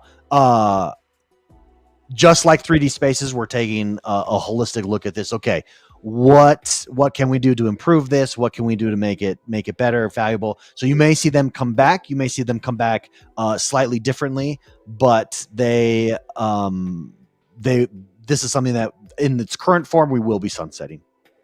Does that go for the executive statues as well? They kind of never taken off. Yeah, executive statues have never taken off. We didn't say anything in this roadmap about it. I'll be honest, I don't know what's happening there. But yeah, I didn't hear anything about that, at least, in discussions with this roadmap or these sets of features. The other thing that in order to really focus on the foundation of the game, to make sure that our resources are firing, optimally where they should be firing, if something's not working in the game, if something, we thought it was a good idea, or it was a player suggestion and a community suggestion, so we implemented it, but push comes to shove, nobody's really utilizing it. It's not really something that is adding to the game in any meaningful way. Going forward, we will be quicker to sunset items like that. So let's use, let's say we implement boat racing. The totally hypothetical. I'm just making up an example because right. I don't want to use anything currently in the game, because then someone will quote me and say, "You're coming up, everybody heard it right here." So he's leaving. Yeah. So don't was quote me here. But let's say boat racing comes to Upland, it drops, and we see nobody's doing it. It's not making a lot of sense. It's really bogging down X, Y, or Z. Maybe we should sunset this. This is a discussion that we'll be having much quicker, and try to be pivot more quickly on items that just don't make sense anymore. I like that move. I think that's a good call, because I think sometimes I'm going to use Happy. You may hate me for this. I'm going to use the trailer for example. Like maybe you get to a point where like it just doesn't make sense that you implement the trailers and you have to sunset that idea. And as much as that pisses everybody off, just like not having G Week Live, it may be what's best for the game. I'm not saying that's the case, but it would be nice to just, rip that Band-Aid off. If that is the case, stop, dangling the carrot in front of people and just say, hey guys, sorry, we screwed the pooch on this one. We can't do trailers. Not to say that is the case, but it's just an example. I just like that approach a lot better. I think as much as it sucks, I just think it's a better overall approach than, kind of dragging it out. Yeah. To be clear, it will only be features that are already implemented in the game, because that's right. Where we can measure and see their, we have metrics for those. We can see what's happening. And then the question is, in the example of 3D Spaces, the sunset could be temporary, right? Where what we're doing is taking a step back and analyzing and thinking about how can we do this better, stuff like that. So, or it may be a full sunset for some features where it absolutely just doesn't make sense. There's no path forward. But we said it in the roadmap there. We will be going forward. We will be quicker to sunset items that just don't make sense. Okay. And before that makes sense. In terms of, I don't know. I just want to make sure this doesn't get nerfed or put to the side. But sure. Usually now when I'm seeing people win their little node collections, like how Sherwood, Evergreen, I don't know if the hoopla has died down, but I didn't even know that downtown got a collection in DC. Like the publicity for like individual node. Have anyone ever thought about like not making it a collection, but like different cities? There's a lot of things going on in different cities, and based on the process of becoming a node collection, a lot of great neighborhoods and cities are compromised, like Bronxdale, Portage Park, Real Node LA. It looked like they'll never be able to achieve that status. But have you guys ever thought about individual city rankings? Oh yeah, absolutely. Like giving points for like that ranking instead of making it a collection per se? Sorry, are you talking about instead of being granular at the neighborhood level, taking it up one notch or one step up to the city level? Yeah, absolutely. It has been something that has been discussed. I'll tell you what will make this really interesting is when life comes into Upland. There's another measure we can take there, like a beautification measure or a green, who has the greenest city type of measure. It's also something that we can then implement. Parks is something that has been talked about on the roadmap before. You can imagine now that life is here, which cities have got together and pooled their resources and created the most awesome parks, and how does that then relate to an overall city prestige score? You can see how these things are starting to line up and going forward. Absolutely, that Wolf Warner, that is something that has been discussed. Yes, because right now in the chat, I got the Mayor Portage Park up here, Russell Envy, I got Cheese, I got Elijah Judah, and they're like, we got some of the best communities. We're just in Chicago, we're in New York, we're in LA, and we don't get to shine, man. And they've been grinding for a minute, and they have some of the best communities. So I just wanted to express some concern about how we can level them up too. Yeah, no, I mean, I think it's a fair critique. It's something that we could do a better job on our side of promoting those neighborhoods. And how do we promote them? How do we get them in front of more players' faces? Hey, this neighborhood maybe didn't level up this time, but here's what they did do, and here's how they did improve, and here's a little bit about them. There's so much happening in Upland. It can be difficult, but it's something that we could definitely do better. Yeah, highlighting the different neighborhoods more often and louder. Thanks, bro. So last little thing, we got like a 60-second challenge. You got some questions, just quick fire answers from X1 the game. I'm going to throw them at you. All right. You give me the first answer that comes. I feel like I'm in therapy. Okay, here we go. Oh yeah, let's do it. What is your favorite city in Upland?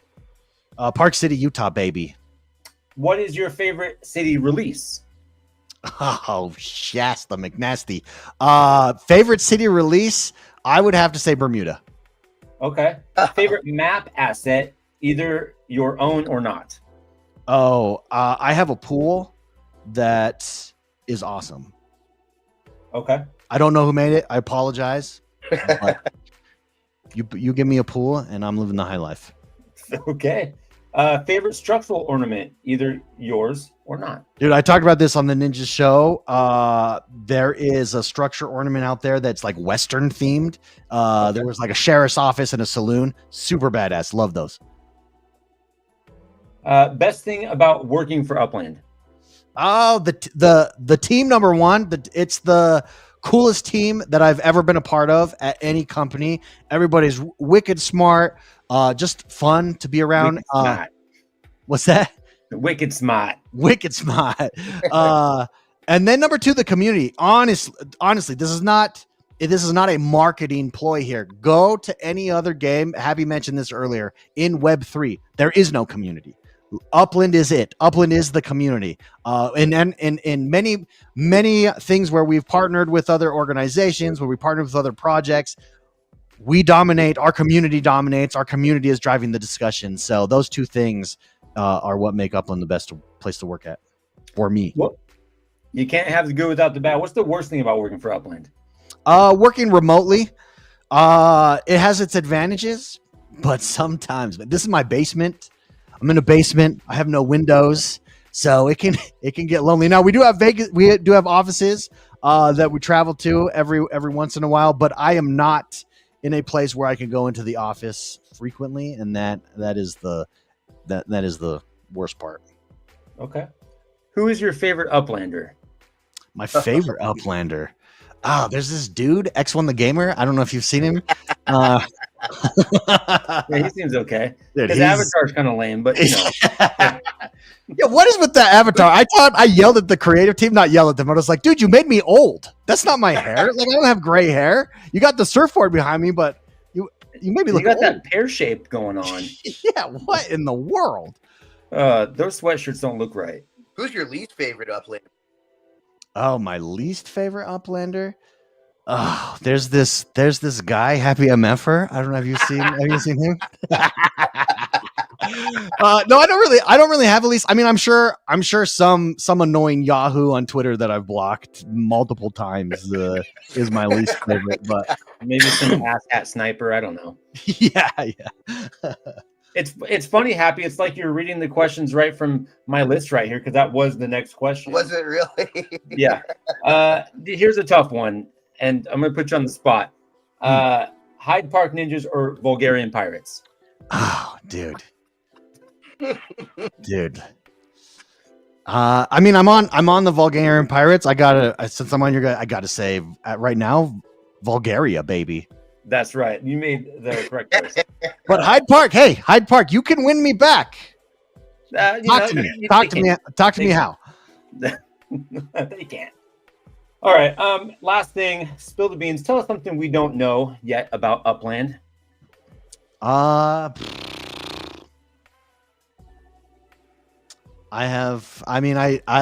it count? I showed you the trees that we're going to show off next week. Premiere, bro. Yeah, world premiere exclusive. Come on, we got the world premiere. Good pull. Of life.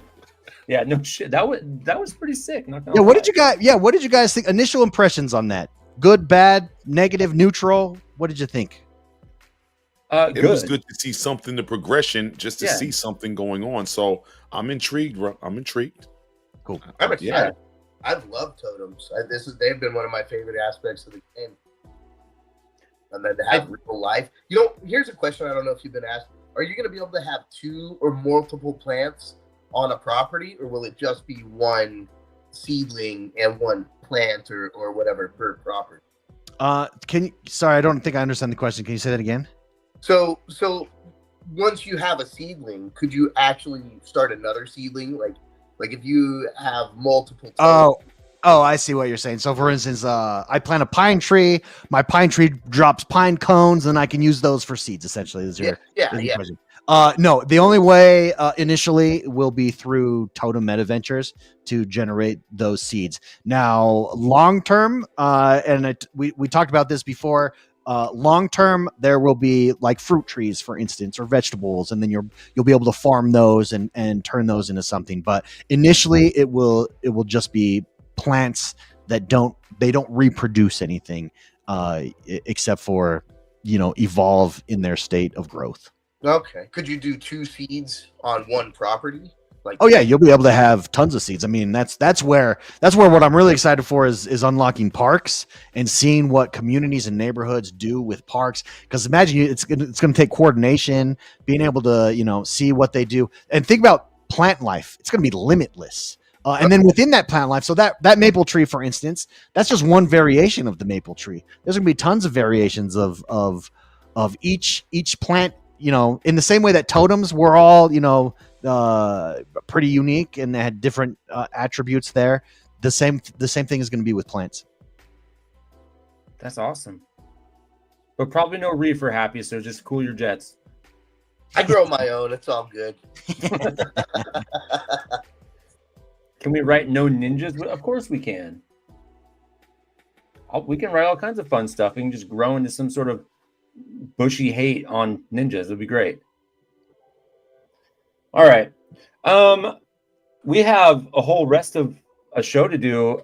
X1, you're welcome to continue joining us. We'd love it if you would. If you got to go because you got a family that says, get your ass up here, it's time for bed, go for it. But I actually do have to go. I appreciate it. I apologize. I wish I could stay longer, but this has been a blast. Thank you very much for having me. Thank you for inviting me. Thank you for being the place to go late at night. I don't think there's another Upland show that exists late nights.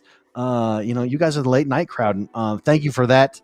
Only trio in existence also. Yeah. We're trio, baby. that's right. Yeah. Thank you.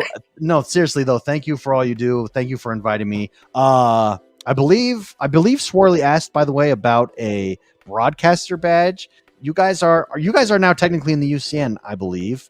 So you should have a broadcaster badge. We'll see what's happened with that. I think the ninja stole it. So And if L-Slack gets it, we're going to cut it in 3 pieces. Yeah. Okay. I will fight one of them, I swear.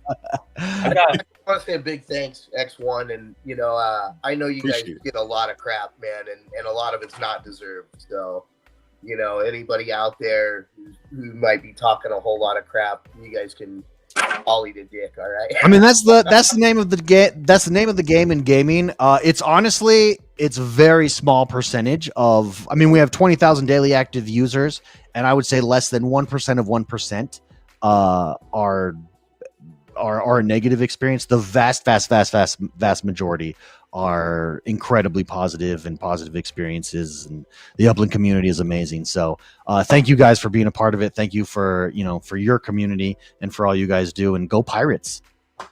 Hey man, we appreciate it. X1. Yeah, love the fact that you're willing to come on, hang out with us late, answer all of our questions, be a little off the cuff with us. Yeah, you're welcome anytime. Yeah, absolutely. Hey, thank you very much. Have a good night, guys. We'll see you later. All right, later, X1. Take it easy now. And I'm not talking to anybody specific out there. I'm just saying, in general, there's a lot of people that talk a lot of shit, right? You know, we have a couple. Some of it's not. But I'm not looking at anybody specifically in the audience and going, "You motherfucker, shut up." You know. Nah, speak your truth. Yeah. We may not put it up on the screen, but speak your truth, man. Hey man, that we got a crew behind the scenes taking care of that for us. So it is what it is. All right, Picasso, guys. Let's get it. We got to get on track. I know we spent a lot of time. It was. I wanted to take advantage of as much time as X1 was going to give us, because quite frankly, he doesn't always give a lot of time, and we took up 2 hours of his time. We did good, man. He answered a ton of questions. All right. So, guys, thank you. Sorry if we didn't answer your questions. We had a bunch of our own we wanted to make sure that we touched on. So if you didn't get your answer or your questions answered, apologize, but that is the name of the game. We tried, mofos. We tried, best. And keep sending them our way, and we'll do our best to get them on there. But we gotta move forward, guys. And we got our sponsors. We got Ben68. This week's episode is again proudly sponsored by Metaverse Ventures Australia, the umbrella behind some of Upland's most iconic brands, including the Genesis Node Midtown Terrace, and of course Samurai Aquatics, your go-to for high-quality OG outdoor decor map assets. You can find every one of these in every city in Upland. It doesn't matter what city it is. They got a MetaVenture for you in that city. I can't stress that enough. Ben68 has made a commitment to making sure that he is everywhere that you are. So go out there, look for Ben68, look for MetaVentures Australia, look for Midtown Terrace, look for Samurai Aquatics. You're going to find it in every single city. All right? Go out there and go buy some of his shit now that you don't actually have to be there. Just type in the name and you'll find it, and boom. Make sure you own a property in that city. In any city, to be honest with you, because he's everywhere.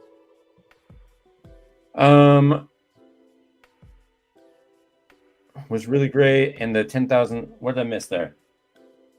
Was great to get X1. Yeah, hell yeah. All right,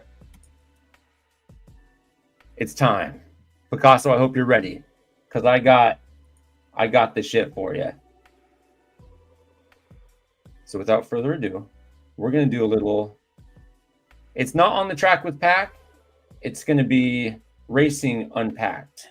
Moving forward, we had a little bit of a name change here, not to be mixed up with what the URL's got going on, or some of those guys. I think it's Mass Chef. He's got some on the track stuff. So we're gonna do Unpacked with Picasso.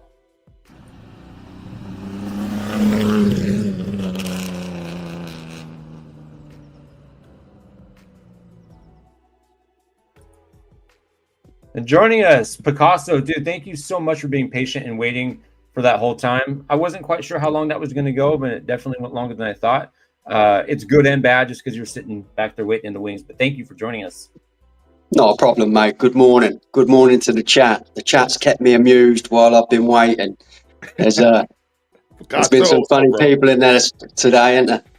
Yeah, we got some characters today. It's all right. The more the merrier, man. We got a lot of action today, so we're excited about it. It sounds like you had a fun week this week with your riots and whatnot. Oh fuck, dude. Yeah, it's been great. Well, it's been a busy week in racing this week. Very, very busy. Let's pull up those leaderboards. Let's have a look. Let's take a look, shall we? Let me hit the buttons. Let's go to the Upland leaderboards. Let me bring. The recreational board has been on fire. We've been battling all week. It's hardly stopped. 25.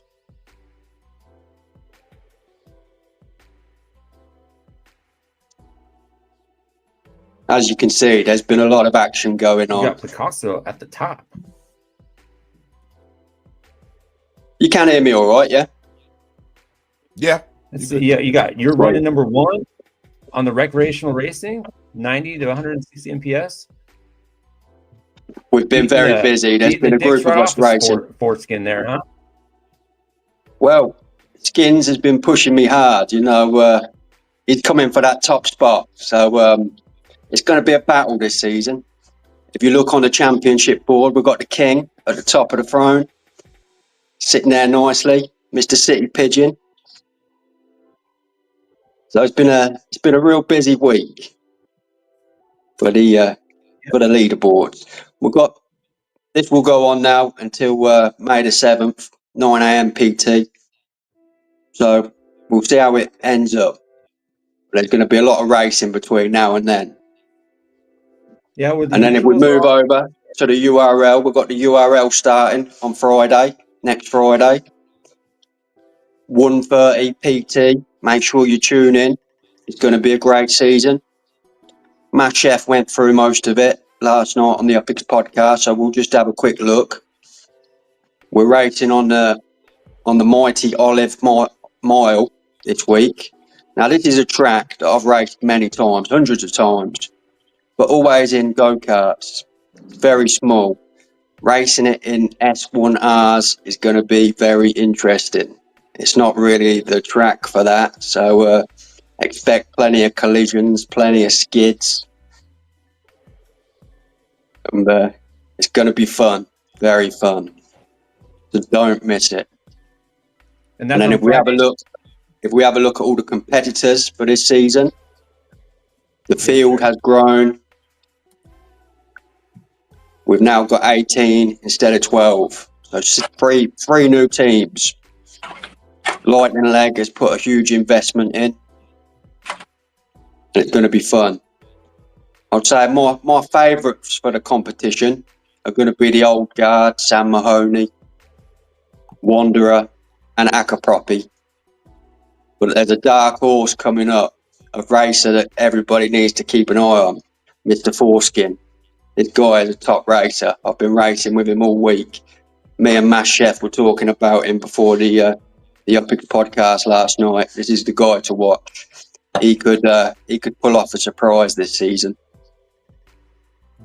And then the next thing I want to highlight is the Premier Racing Discord, the Upland Garage, the Tug. They've got 2 events going on at the minute.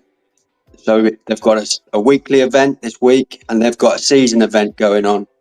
So if anybody fancies earning some Upix, drop into their Discord. You'll get all the details there. Okay.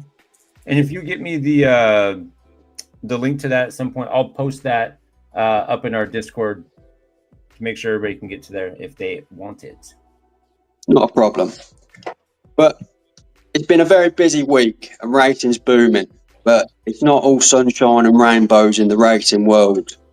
There's a few problems, and we've got to highlight them. Now, there's been a change since the last update. They seem to have took a little step backwards. You can now pull a move off where you can go from lane 1 to lane 5 in one move. Now, cars do not move sideways. That's got to go. That is no good. Plus, the 2 cars occupying the same space still.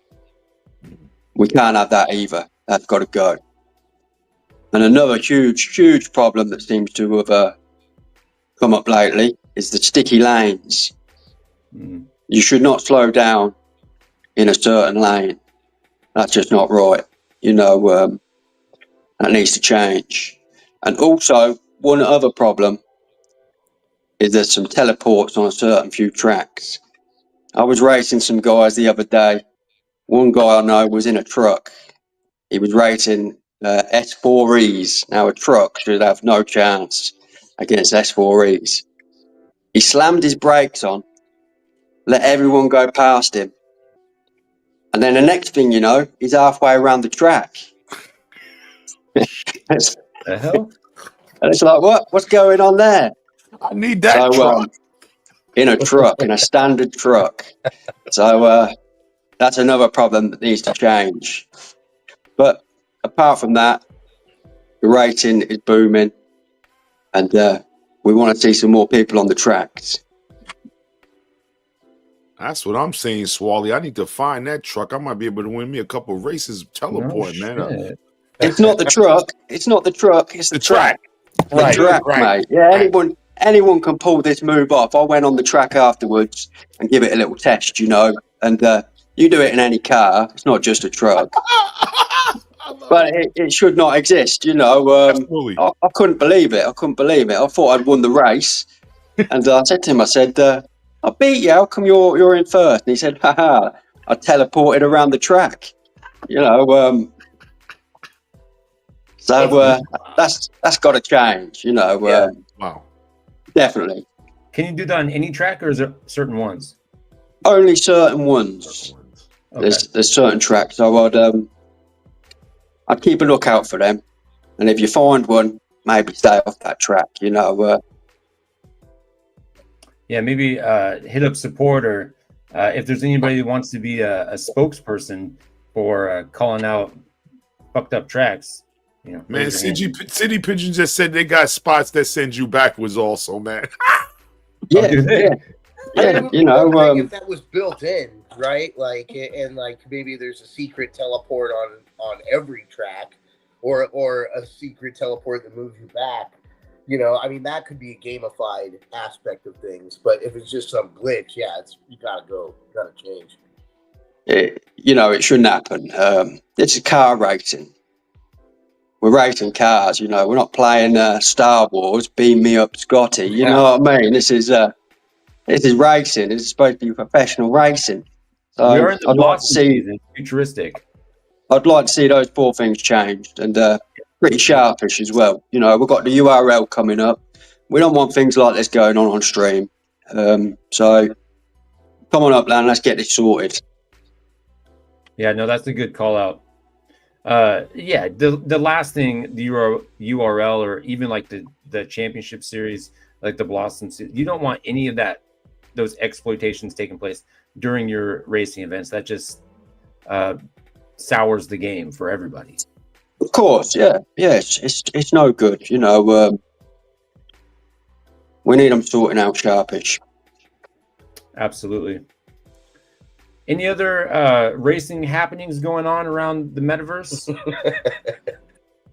There's always racing going on, mate. But there are my three things. We've got the racing leaderboards, we've got the URL, and we've got the tug events. So, and I'm sure there's some smaller other events going on. Discords are always putting events on, so keep a lookout. Join the events, win some upicks.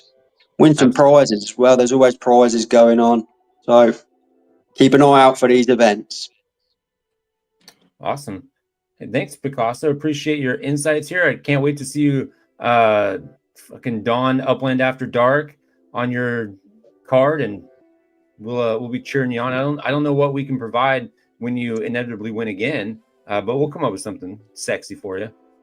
It's going to be a tough season this season with the extra teams in there. So now only two. It used to be 3 people from each heat used to go through into the final, but now it's only 2. So it's a lot easier to miss out on that final spot. Yeah, but I'd also like to highlight we've got a legendary figure from the racing coming back. My teammate SC Kicker. Mm-hmm. So keep a lookout for him. Yeah, he can put some numbers up. That's for sure. Him and KO were doing their thing before they had to bow out a little bit and get some people to take their spots. But they were surprising a lot of people when they were jumping on earlier. They're good racers, mate. They are good racers. So I expect SC to do well. Yeah, we're counting on you to do well as well. I'll be doing my best, mate. You can count on that. You know, I'm no slouch, am I? So I'll be trying my. I got to give it to you. You're quite humble for being such an all-star, brother. Yeah, for coming out the cut and just beating the shit out of everybody, being our current champion. Well, you know, it's no good bragging, mate, is it? You know, you never know when you lose. You're never gonna know when you lose, and then you're eating humble pie, aren't you? So yeah, stay humble and keep improving. You know, I ain't gonna sit here like some other people and say I'm gonna win this, I'm gonna win that. You know, because when you don't win it, it doesn't look good, does it? So I'm gonna give it my best shot. That's all I'll say. You know. And we'll see what happens at the end of the season. We'll be rooting for you again. Absolutely. I appreciate it.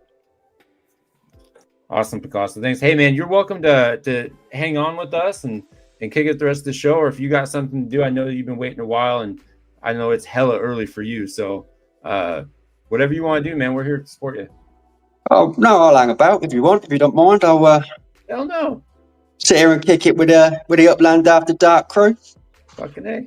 Yeah, it's after dark for us, but it's, you know, bright and early for you. It is. Yeah, it's 7 o'clock in the morning for me. You know, I got the 2:10 a.m., bro. We right there. I'm coming right behind you. I'm coming for you. I haven't been in bed yet because, as we all know, I was supposed to come last week, and I fell asleep in the computer chair after racing and missed it. You know, so that's what makes you a champion. You got that dedication. You're out there racing your ass off, trying to make sure you're staying sharp for this next season. Dude, I can't blame you for that. Well, you can see I've been busy by the points I've put on the leaderboard, you know. But I wouldn't be able to put these points on the leaderboard if I didn't have the other races with me. You know, which really it's a joint effort. It's a team effort, you know. You've got to have 5 other racers willing to race if you want to put up the big points. So shout out to all the other racers. I've seen a lot of them in the chat today. Some of the guys I don't really know, but I've been racing with. I've seen them in there, and I just want to give them all a shout out. You know, AKA Nine Fingers, Crew Dorito, many others. You know, we have a tremendous time on the tracks, and let's keep it up. Let's keep it going. You know, let's keep battling it out. Absolutely. Hey guys, don't forget to hashtag pirates. Let's get those numbers up. We want to give some shit away. We got some shit today. We got some shit to give away. We do. Speaking of things to give away, we got our sponsors, Swarley129 Designs. He makes the Aqua Racer go-karts. We got Samurai Aquatics. We got Midtown Terrace. And we got Swarley129 Designs making those map assets as well. Again, you can find all of the Samurai Aquatics and Midtown Terrace stuff in every single city in Upland. If you're looking for Swarley129 Designs, you got to head over to 6951 Lenox Avenue in Los Angeles. Actually, you don't have to head over to any damn address anymore. Just type the freaking thing in there and look up Swarley129 Designs. As long as you got a property in that same city, in LA or in Stockton or in, I guess LA and Stockton, you're going to be able to get a shit. So go buy your property in those 2 cities, and you don't even need to go there. And then just go look up Swarley129 Designs and get your shit. Well, you could always go by Happy's Terminal, send to Happy's Terminal, and then press the button. Yes, you can. Yeah, if you're so inclined. I have 3 of them. Oh my God! Happy has 3 terminals. Hey, if you stop at Happy's Terminal first, then press the teleport button. Speak about teleporting. Yeah, no shit. Yeah, let's talk about teleporting. We got the Blossom season. We're in the future, baby. We're doing some weird shit. And when I say weird shit, I mean we're putting condoms on the top of these buildings. Huh. We don't just use cock rings. We also use condoms, and we slap them right on top of these structures. Look, we did get X1 to curse. We did. He said shit. I think he said shit. Dude. I thought he was gonna say Ass cock and rings. hell. I don't mind these structural ornaments. I think they look all right. Yeah, I think they look fine too. They just break all the rules that they set for everybody else. They just break their own damn rules. That's all. But whatever, they look cool. I just wish other people could do the same cool shit too. Yeah. Yeah, it should be what's good for the geese is good for the gander. Yes, sir. Yes. I knew there was a reason we wanted to keep you on. Blossom Ornament Challenge. Develop your property, boost your value, win big. It's the same rules, same things apply. You're gonna get this dopey looking explorer or expansionist block explorer. You can get the structure ornament badge, and the only thing I really give 2 shits about, I'd give 3 shits had I got my first one. You get a lore legit. Okay. Oh, we should have asked X1 about this 100 sparklet that's worth $1.20. Why? Why the fuck does first place get $1.20 worth of their asset? Anybody? Does that seem like a worthy prize for your hard work? And you get, what's this? You get law legit number 3. So where's 2? That's gonna, okay. Yeah, I don't know. Wait, not everybody gets a lore legit though, right? It's just like the top, top 50. Right. Okay. Top 50. Top 50. I'm gonna try to make top 50. That's it. I don't want to do any more than that. Those lore legits came down in price too. I think I saw some for like $3. I'm glad I didn't buy one. Wow. They are out there to stop life. I think you should go for top 11 slack. That's what I think you should do, mate. You did it last time. You can do it again, can't you? I could fight for top, but dude, it's a lot of work. Well, for the badge, I think it's worth it, you know. Look, I'm here for the badge. Don't get me wrong. If I can do it, I will. But I'm not gonna stress out about it. How much are these? $15 each? Yeah, well, 50. First I think 2. it's 13 to 18 or something. $14.99, $14.99, and then what? 17 for the apartment, I think, something like that. Yeah, something like that. Buy any of them? No, I'm not doing it. I'm not gonna buy one of these. That's for sure. No, I'm certainly not going to buy one of those either. No, I do have a bunch of blossom ornaments. I think Laban has them in his shop, but they're the guard tower blossom ornaments. So if if you guys are looking for some blossom ornaments and you want to put them on a micro house, we got guard towers coming out our asses. So anyway, those are cool. I'm not gonna do it. I'm not gonna buy one. I mean, I'll put some structures up for sure, or some structure ornaments, but I'm not gonna fight too hard for top 11. If I get it, great. If not, I'm not gonna stress. Where did you finish last season? Was it about 5th or 6th? It was 6th, if I'm not mistaken. Hey, you should be able to do that again then, mate, shouldn't you? Well, I just don't have that many blossom. I mean, I can get a bunch of blossom ornaments for micro houses, but for everything else, I don't have very many blossom ornaments. Well, they're cheap now, mate. 1,500 up picks, you know. Well, yeah, if I go buy from Ace. Mm-hmm. Yeah, there's a few others that sell them at that price as well. You know. You have SOs too at 1,500? No, I don't have no SOs at 1,500. No. I've got some ranch SOs at $2, but that's it. Okay. I'm liquidating all my frost ornaments in Vegas. I need to move more and list them. Well, Vegas. Okay.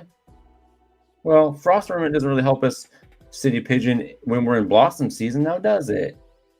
I do appreciate the call out. I mean, cool. Let's snatch those up and save them for next season. That's it. They'll come in handy for next season, for next year.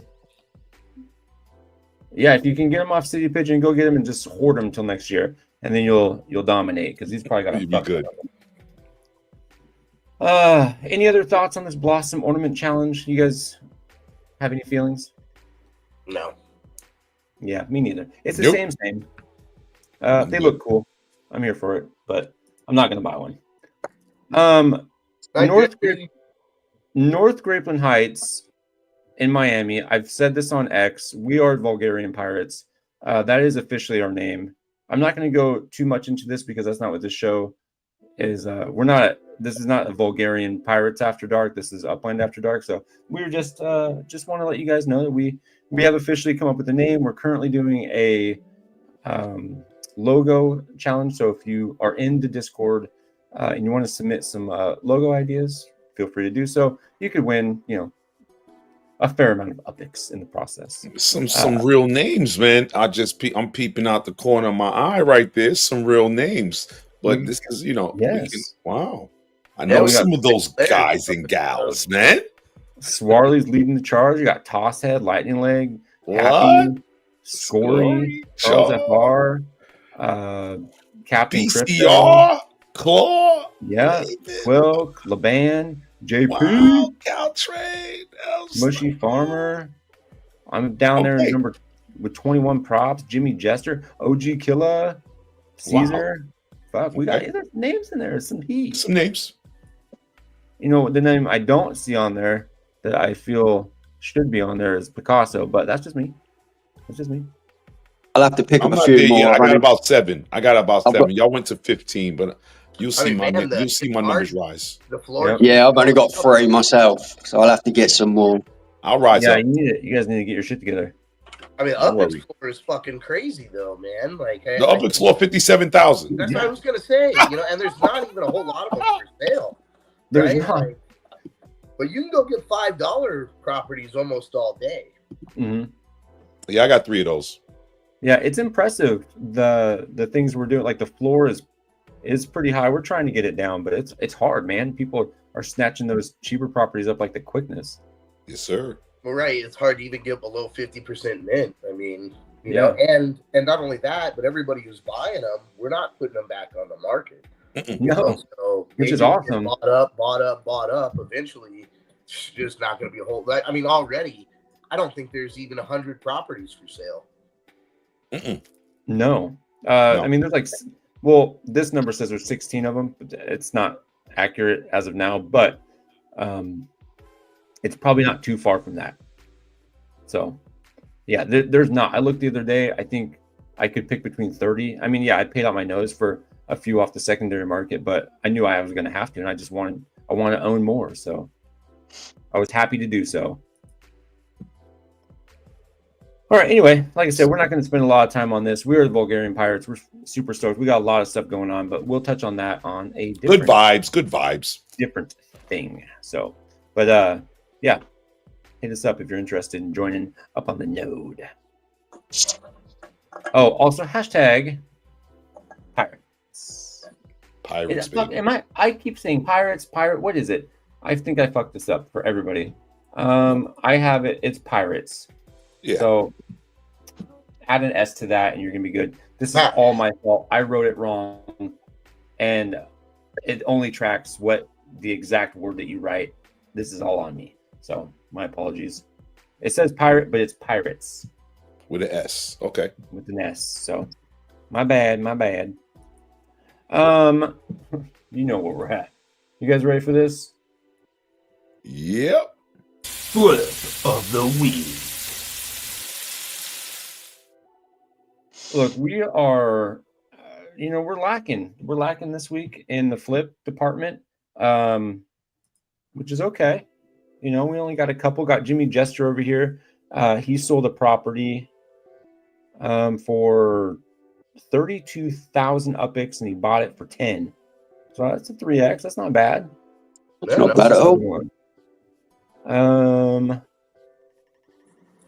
What is this one? Let me go to the flip of the week thing in here. Find it real quick. There might be some context to that. Flip of the week. Got the Jimmy Gesture one. Then we got this Wolf Warner posted this one. You had sold one for 24,500. Yep. And Sold then one there of was those in Santa Clara. I don't need that. okay. Give me the extra 5 and put it to something else. Let's go.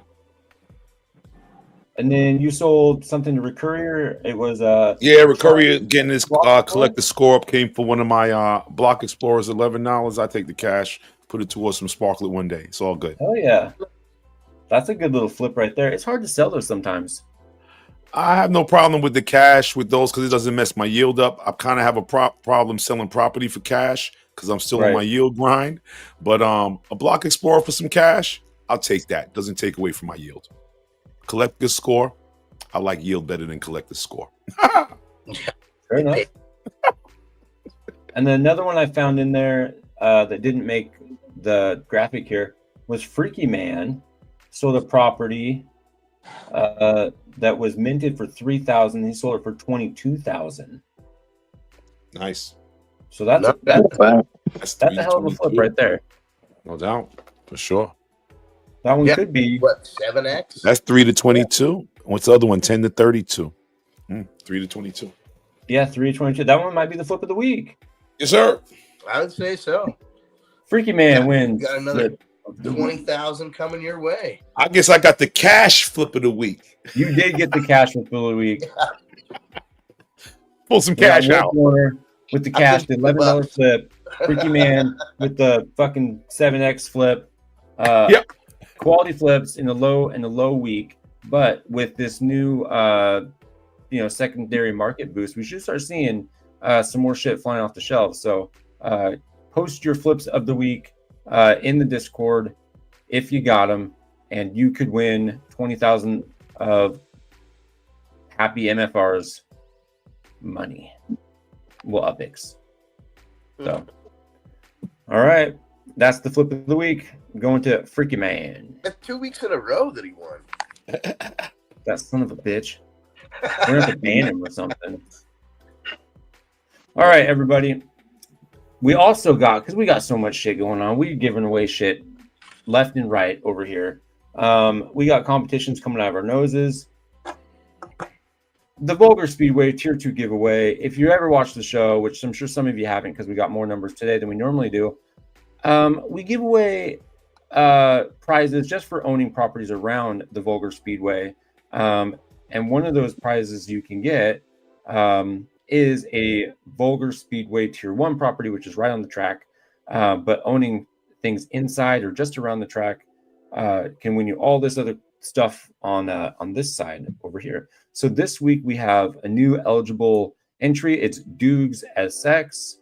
And so we are going to give him a prize right out the gate, and then we're going to spin to see of the other eligible people which one of those are going to win. But first, we're going to give one to Dukes as our newest eligible entry. For some reason, I always saw that name as Dog Sex. Dog Sex? I don't know why. Like every time I see Duke SX, I'm like, is that Dog Sex? What is that? It's after dark, man. Whoa. It is after dark, and it's getting late. This is our longest stream yet. Yep. All right. So Dog Sex just won. What did they win? Like 20,000, or no, what was it? Swore I missed it. I was too busy laughing. Oh, okay. I think it was an SO from Swarley, wasn't it? An SO from Swarley, yes. He went I think Dog it was. Sex offender from Swarley. This is the best day ever. And then, oh my God, could it be Picasso? Could it squeak over there? Oh, nearly. Sir Mitch. Sir Mitch is going Sir to be Mitch. this week's winner. And what's he going to win? We're about to find out. It was almost Picasso. You almost squeaked one out in there. All right. He's going to win a sex offender from Maui. Or, I mean, a structure ornament from Maui, which is to be announced, which I think I know what it is, unless it's not that one, but whatever. Reach out to Maui and she'll hook it up for you. Okay. What do we got next? That's our tier 2 properties. That's how it works. Get your asses in there. Go buy your properties around the Vulgar Speedway in Granada Hills of Los Angeles. Build a structure on it and submit it in the Discord server, which I should probably post, but I got too many things up, so I'm not going to do it just yet. Give me a second. I'm a liar. I am going to do it right now. Go post it in here. Let me make the invite people. Copy. This is your link to our Discord server where you can get in to win all the goodies. Here you go. Go buy a property in Granada Hills on the Vulgar Speedway or around the Vulgar Speedway. Get in on this comp and you could win a tier 1 property, which go for a pretty penny at the moment. So you might want to be in on that. Just saying. All right. What's next, everybody? Can we do some giveaways? What do you guys think? Yes, Give away some more shit? Yeah. Let's give away some more shit. And also tonight we're giving away 19,000 Sparklet for 72 hours from Crombus. Wow. So just want to throw that out there. You know, I don't think we talked about it all. And Crombus, We did not. So, you know, shout out. Shout out for those still hanging with us. We have surprises, man. The later you hang out with us. And we're giving away a car. That's right. Whoa. That's a big Whoa. And one. we're giving away a car. I mean, that's worth Whoa. more than 100,000 Upix. I forgot Yeah, it about is. that. That's a big We're giving away prize. Whoa. Yeah. car. I like I said, I spent $30. Did you say a cart or a car? A car. What's the car? What are you giving away? What's the car? A nice little red Series 4. Woo. I could What's do with that, that in Lily? my collection. Yeah, you know, if you don't have one, that's freaking, you know, if you You win are. that, You got one now. You got a might be on car. your way to getting some races in. Damn it! I Yeah. want to win these prizes too. How come I can't just watch my own show and be able to win? Can I win my own shit? I'll Please? tell you what, I'll buy one and just give it to you. Don't you dare do that! I'm just joking. Don't you fucking dare do that!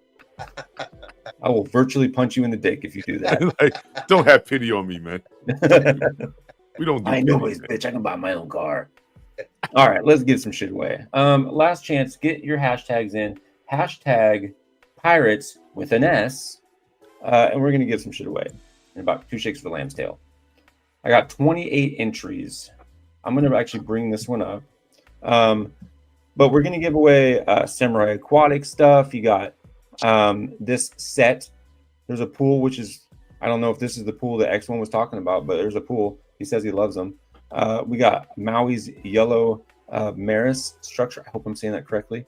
We got a wolf shield. We got a steamy cup of tea bagger. We got the Southern Cross Tower by Swarley. And we got our Scory 23 carts. And of course, we also got this beautiful car, courtesy of Happy Motherfucker. Get it in. Hashtag pirates. Pirates. Get it in. Get it in. Thank you guys for hanging out with us this late or this early, depending where you are. But it's going to That's be right. worth it.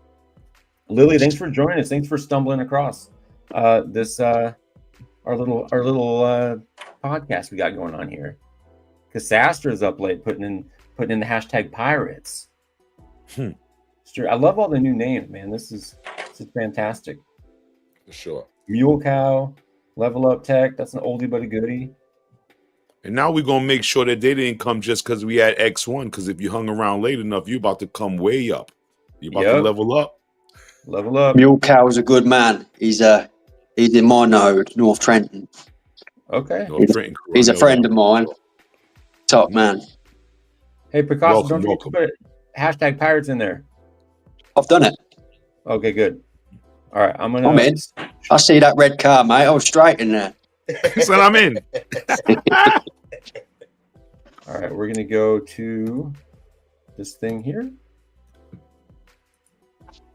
Hashtag pirates. You got 10 seconds, and I'm gonna spin this thing. The first thing we're gonna give away is the car, just so everybody has a fair shot at getting it. And then we're gonna go down the line. Angry, I'm gonna try to get you that wolf shield, bro. We're gonna go Samurai Aquatics, Swarley129, Maui, Wolf, me, Swarley. That's how it's gonna go. All right, you guys ready? We're doing it right now. This is for the car. This is for the Series 4, that pretty red, that cherry red Series 4, courtesy of HappyMFR. Good luck, everybody. Good luck. I hope I don't win this one because I think I accidentally put my name in. That's good. Whoa. Here we go. Let's go. Let's see who it is. See. City. City. Rich. He has about 10 of those, man. He probably doesn't even erase those. Congrats, man. I'll reserve it for you in my shop. Oh my! And then you can get it anytime. Congratulations, City Pitcher. Now, when you said that you were doing something with 10,000 upicks, are you giving that shit away because he cussed on the show? What's up with that? What was You did throw that out there, you know. You did. You can't come on this show throwing out what empty threats. Are you gonna? I bet you 10,000 if you curse. Will he curse, bro? He sent it to X1. I saw it in the chat. He saw. Oh, what a stand-up type of dude. He gave the bread. Stand-up bird. City Pigeon. Like he needs another car. Congrats. Congrats, City Pigeon on the car, bro. Of course it goes to CP. Whatever. Congratulations. What I noticed about him is he's pretty good about sharing the wealth and paying it forward. So who knows what he's going to do with that. Yeah, he's a cool guy. He's a cool guy. He's a cool guy, City Pigeon. So City Pigeon gets the Series 4. Next, we're going to give away the Samurai Aquatics bundle. And that is going to go to... Let's take a look. I don't have my other form, so I have to write this one down. Michael Cass. I think Mike jumped on. I see Mike in the chat. Yo, congrats, Mike. Congrats. What is your in-game name? Yeah, first time. I seen him speak earlier today. He says something like, yo, I'm on the show. What's up, guys? Yeah. What's up? Now you're highlighted. Now you highlighted, bro. Now you're highlighted. Now I just need your in-game name so I know who to have Ben send that to. So get that to me when you get a chance. Moving on, we're going to the next thing. We're going to give away a Swarley129 cart of your choosing to this lucky individual. Who do we got? Oh, Ace! It went Picasso, then went Ace, man. I know. Slight freeze, glitch. Ace gets that. Is the winner. All right. Congratulations, Ace. Next, we're going to give away the Maui. I believe it's a micro house or yellow micro house for Easter or blossom season. Who's going to be the lucky winner of this beautiful little asset? It's going to be Freaky Man 51. Comes in winning. He wins the flip of the week and a Maui item. It was worth tuning in for Freaky Man, wasn't it? Yeah, absolutely. He's a winner. Maui SO goes to Freaky Man. She's gonna get pissed off for not using the form she made me, but I forgot to load it up, so I'm just doing this by paper. Every time I do that, she's like, "Are you using paper again?" Yeah. My bad. All right, this one's gonna be a wolf shield. Let's go for protection during the war. Protection, especially Angry during sport wars. Who's gonna win this one? No, not me. Not me. You want to roll it again? I'm rolling it again. This is for the wolf My shield. guy. I'm not gonna do it. I can't take it. We got it's a new one. 120. So this is the Excellent. wolf shield. I need a in-game, my friend. DB. Congrats. Yeah, congrats. MLTD. Is your in-game name Green 120? I don't know. Let me I feel know. like I've done something with this guy over the last week or so. I don't know if he's been racing or we've done a little deal or what, but Green 120, that rings a bell. Green Okay. 120, that's your yep, got it, bro. Got it? All right. Yep. He gains the wolf's protection. I will not bomb you during Spark Wars. As long as Right. you have the shield up on your property. If you got the shield up, I don't bomb you with the shield, man. Trust That's me. right.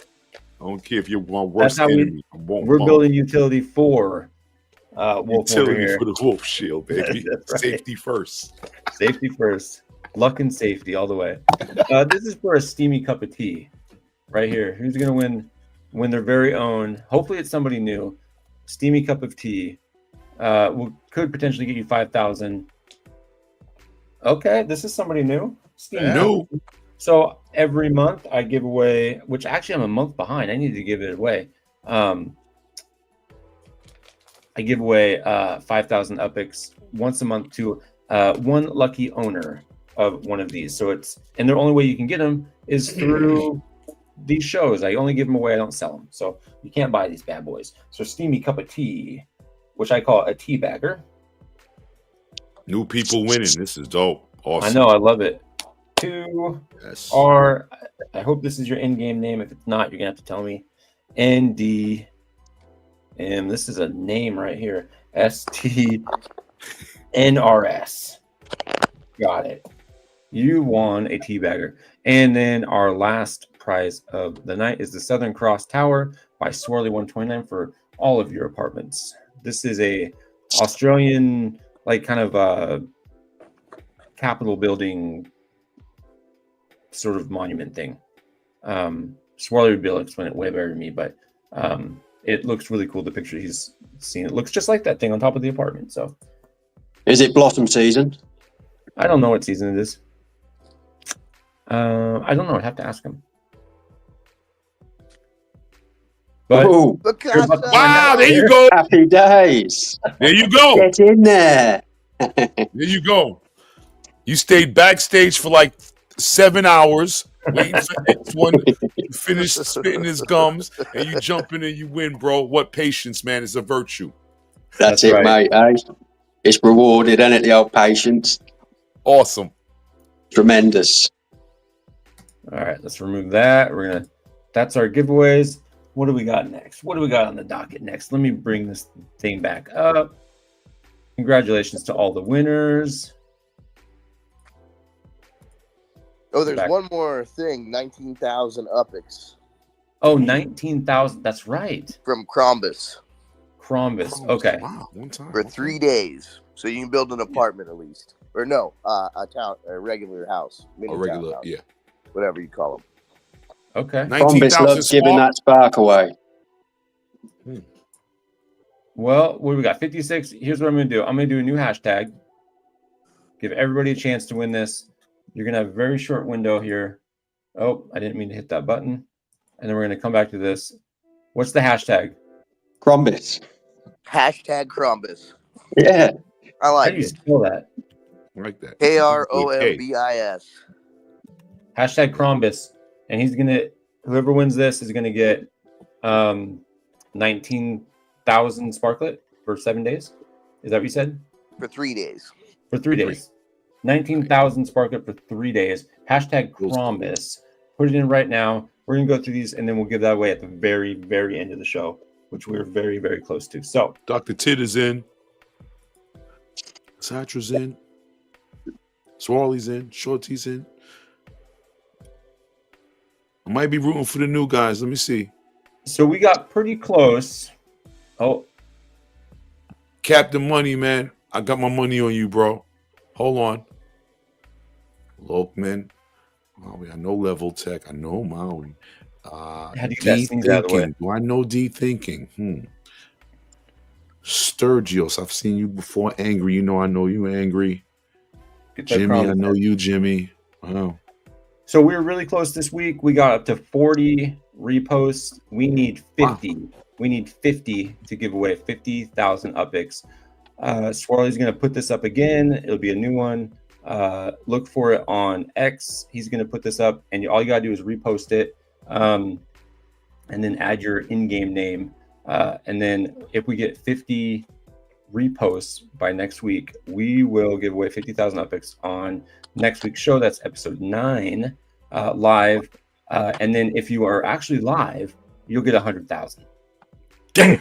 So if you repost it and you're not live, you get 50. If you are live with us when we do it, you're gonna get 100,000 Upix. So that's it. It's just that simple. All you gotta do is go on X. When you see this post that Swarley puts up, it looks just like this one here on the left. Just repost the damn thing, and you're in it to win it. 100,000. Nobody gives away more shit than Upland After Dark. Period. Point blank. Especially late at night. Yeah, nobody does it. Nobody. WW Dog is in. Jerome's in. Oh, these are some of my guys. Oh man, I'm interested in who's gonna win this one. We'll see. Only time will tell. Only time will tell. All right. So get those in there. We have one of my favorite things that we do on this show, and it's the motherfucking Rumble.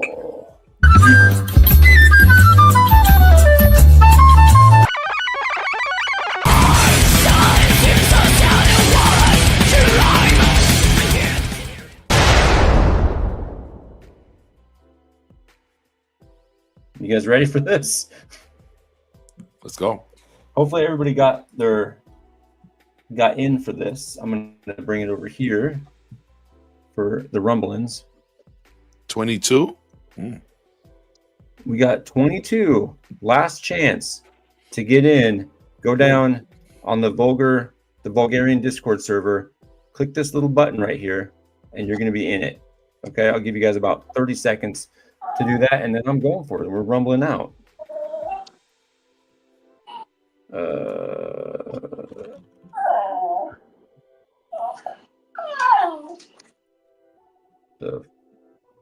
Is Happy taking a little dump? What's going on over there? Oh, I'm still here. Okay.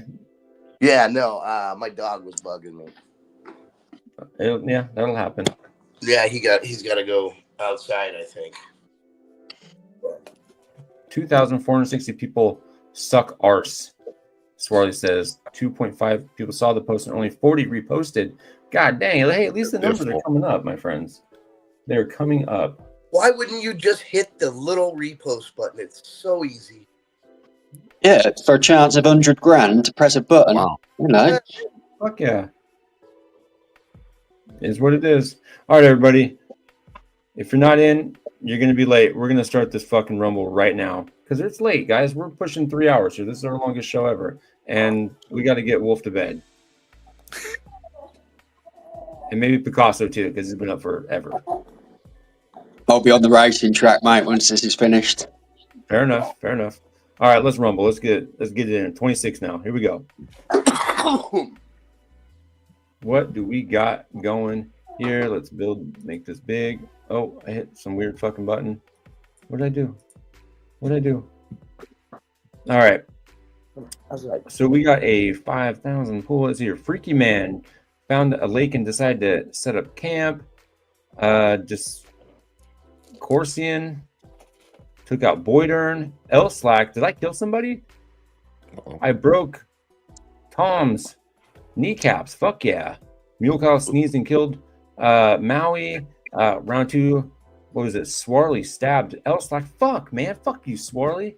Piece of shit. Jerome kicked someone's ass. Angry Ursia fucking beat someone's ass. Tom's was resurrected. Bullshit. I killed Tom's.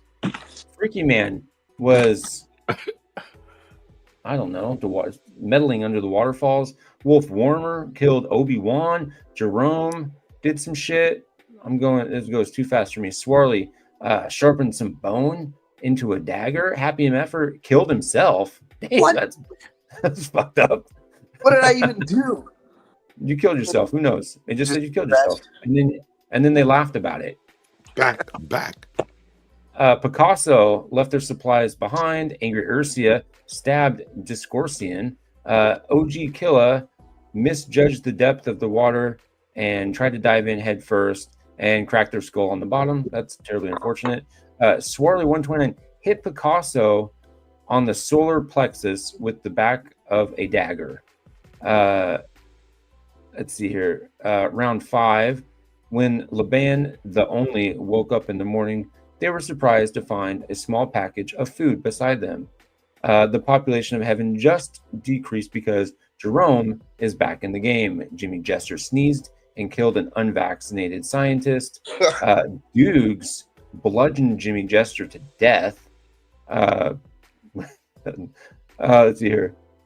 Migzid found a lake and decided to set up their camp as well. Rublemax took a dagger from the corpse of their rival. Did Vape High Guy just kill Mule Cow with a stick? How gruesome. Freaky Man found a dagger. Rublemax died of laughter. Wolf Warner was resurrected after suffering an unjustified death. So Wolf Warner's back in the game. Picasso is back in the battle for some reason. Freaky Man 51 shanked Jerome with their dagger while they were trying to make a fire. Miggs tried to divide by 0 and died when reality flipped inside out. What the fuck? Vape High Guy was offered human meat when their friend Picasso self-sacrificed themselves. Goodbye, Pac. What? Yeah, you killed yourself. Swarley129 stabbed 24 daggers into dudes, making them a human pincushion. 7 players left. Vape High Guy got a machete from his Laban the Only was reminiscing the old days. Freaky Man shanked Angry Ursia. Round 9, Laban died of laughter. Wolf Warner received water supply. Fans love them. Vape High Guy dodged Swarley129 sneak attack, drew their machete, and killed them on the swing. Or killed them in one swing. Well, that backfired. Wolf Warner wanted out so badly that he ate a poisonous tree frog. Cassastra successfully hunted a deer. Cassastra poked Vape High Guy deeply in between the eyes with a dagger. And then round 11, Freaky Man threw a crazy throwing dagger at Cassastra, thus killing them. The winner is now Freaky Man 51. Congratulations. The runner-up is Cassastra, Vape High Guy, Wolf Warner, and then Swarley129. God dang. Man, Freaky won big tonight. Freaky's winning big. You're going to get 5K, Freaky, from me. The treble. 5K upix from me. Freaky. Man. 51. Freaky's winning. Fuck, man, we got a lot of winners. Well, mostly just Freaky Man, but all right. Well, that was a real hoot, Danny. You know what? I'm not going to go through this. We're running super late. We got to give away 19,000 Sparklet for 3 days. Let's just get to that. As much as I would love to look at all this shit, let's get it done. Let's get it done. There'll be more info next week, anyways. Yes, there will. All right, we're gonna present this last fucking screen. This has been a hell of a show. Yes, sir. Okay. Crombus, the giveaway thing. Got 22 entries. Last 10 seconds before we give this shit away, and then we're getting the fuck out of here, everybody, because it's getting late. My voice is getting all Friday. I gotta wake up and work with some badass kids tomorrow. It'd be great. Oh man, Go for you, bro. Green 120 reserved for you. Press that teleport button. Go pick it up in DC. As long as you have a property in DC, my friend. All right, here we go. Hashtag Crombus. We're spinning in 3, 2, 1. Here we go. Who's it gonna be? Who's gonna get that Sparklet? Fred Barrow's in the house. Seeing you, boy. Upland down under. Ben. Ben 68 is getting that That's Sparklet, Ben. that sweet Ben Sparklet. getting the star. Ben's probably going to give that away, but maybe not. I don't know. Hey, you never know. Congratulations, Ben 68. You got it. He might use it in his backyard and help with some of his projects. He could use it in real life. Anything is possible. Anything is possible. Congrats, Ben. Congrats. Ben 68, baby. All right, Happy. Make that one happen. All right. Yeah, we'll make that happen. All right, Congrats everybody. to all joining us. Wolf about to lay out. I gotta go up in the cave soon in the den. Soon to get up in the den soon. It's awesome, y'all. Hell yeah. Congrats, Ben. Congrats. Hell yeah. All right, guys. Thanks for hanging out. Thanks for watching. Thanks for all the fun chat. And can't wait to hang out with you guys next week. And until then, I'm going to bid you adieu and peace. Bye-bye. Yeah. When the night falls and the city sleeps, Upland after dark, we hit the streets. Under the stars, they break the dark. Welcome to Upland, here's where the real shit's about to start. Upland after dark, where the conversation spark. The podcasting crew lighting up the dark. Upland after dark, adventures to embark. Tune and unwind and feel the sweet sounds of voices in your mind. Voices in your mind. From tales untold to voices bold, guiding you through stories of new and old. When the shadows embrace, we find our space. Upland after dark, your motherfucking safe space. Upland after dark, where the conversation spark. The podcasting crew lighting up the dark. Upland after dark, adventures to embark. Tune in, unwind, and feel those sweet sounds of voices in your mind. Bringing those together, we're birds of the same feather. Rocking with this crew, there ain't nothing we can't weather.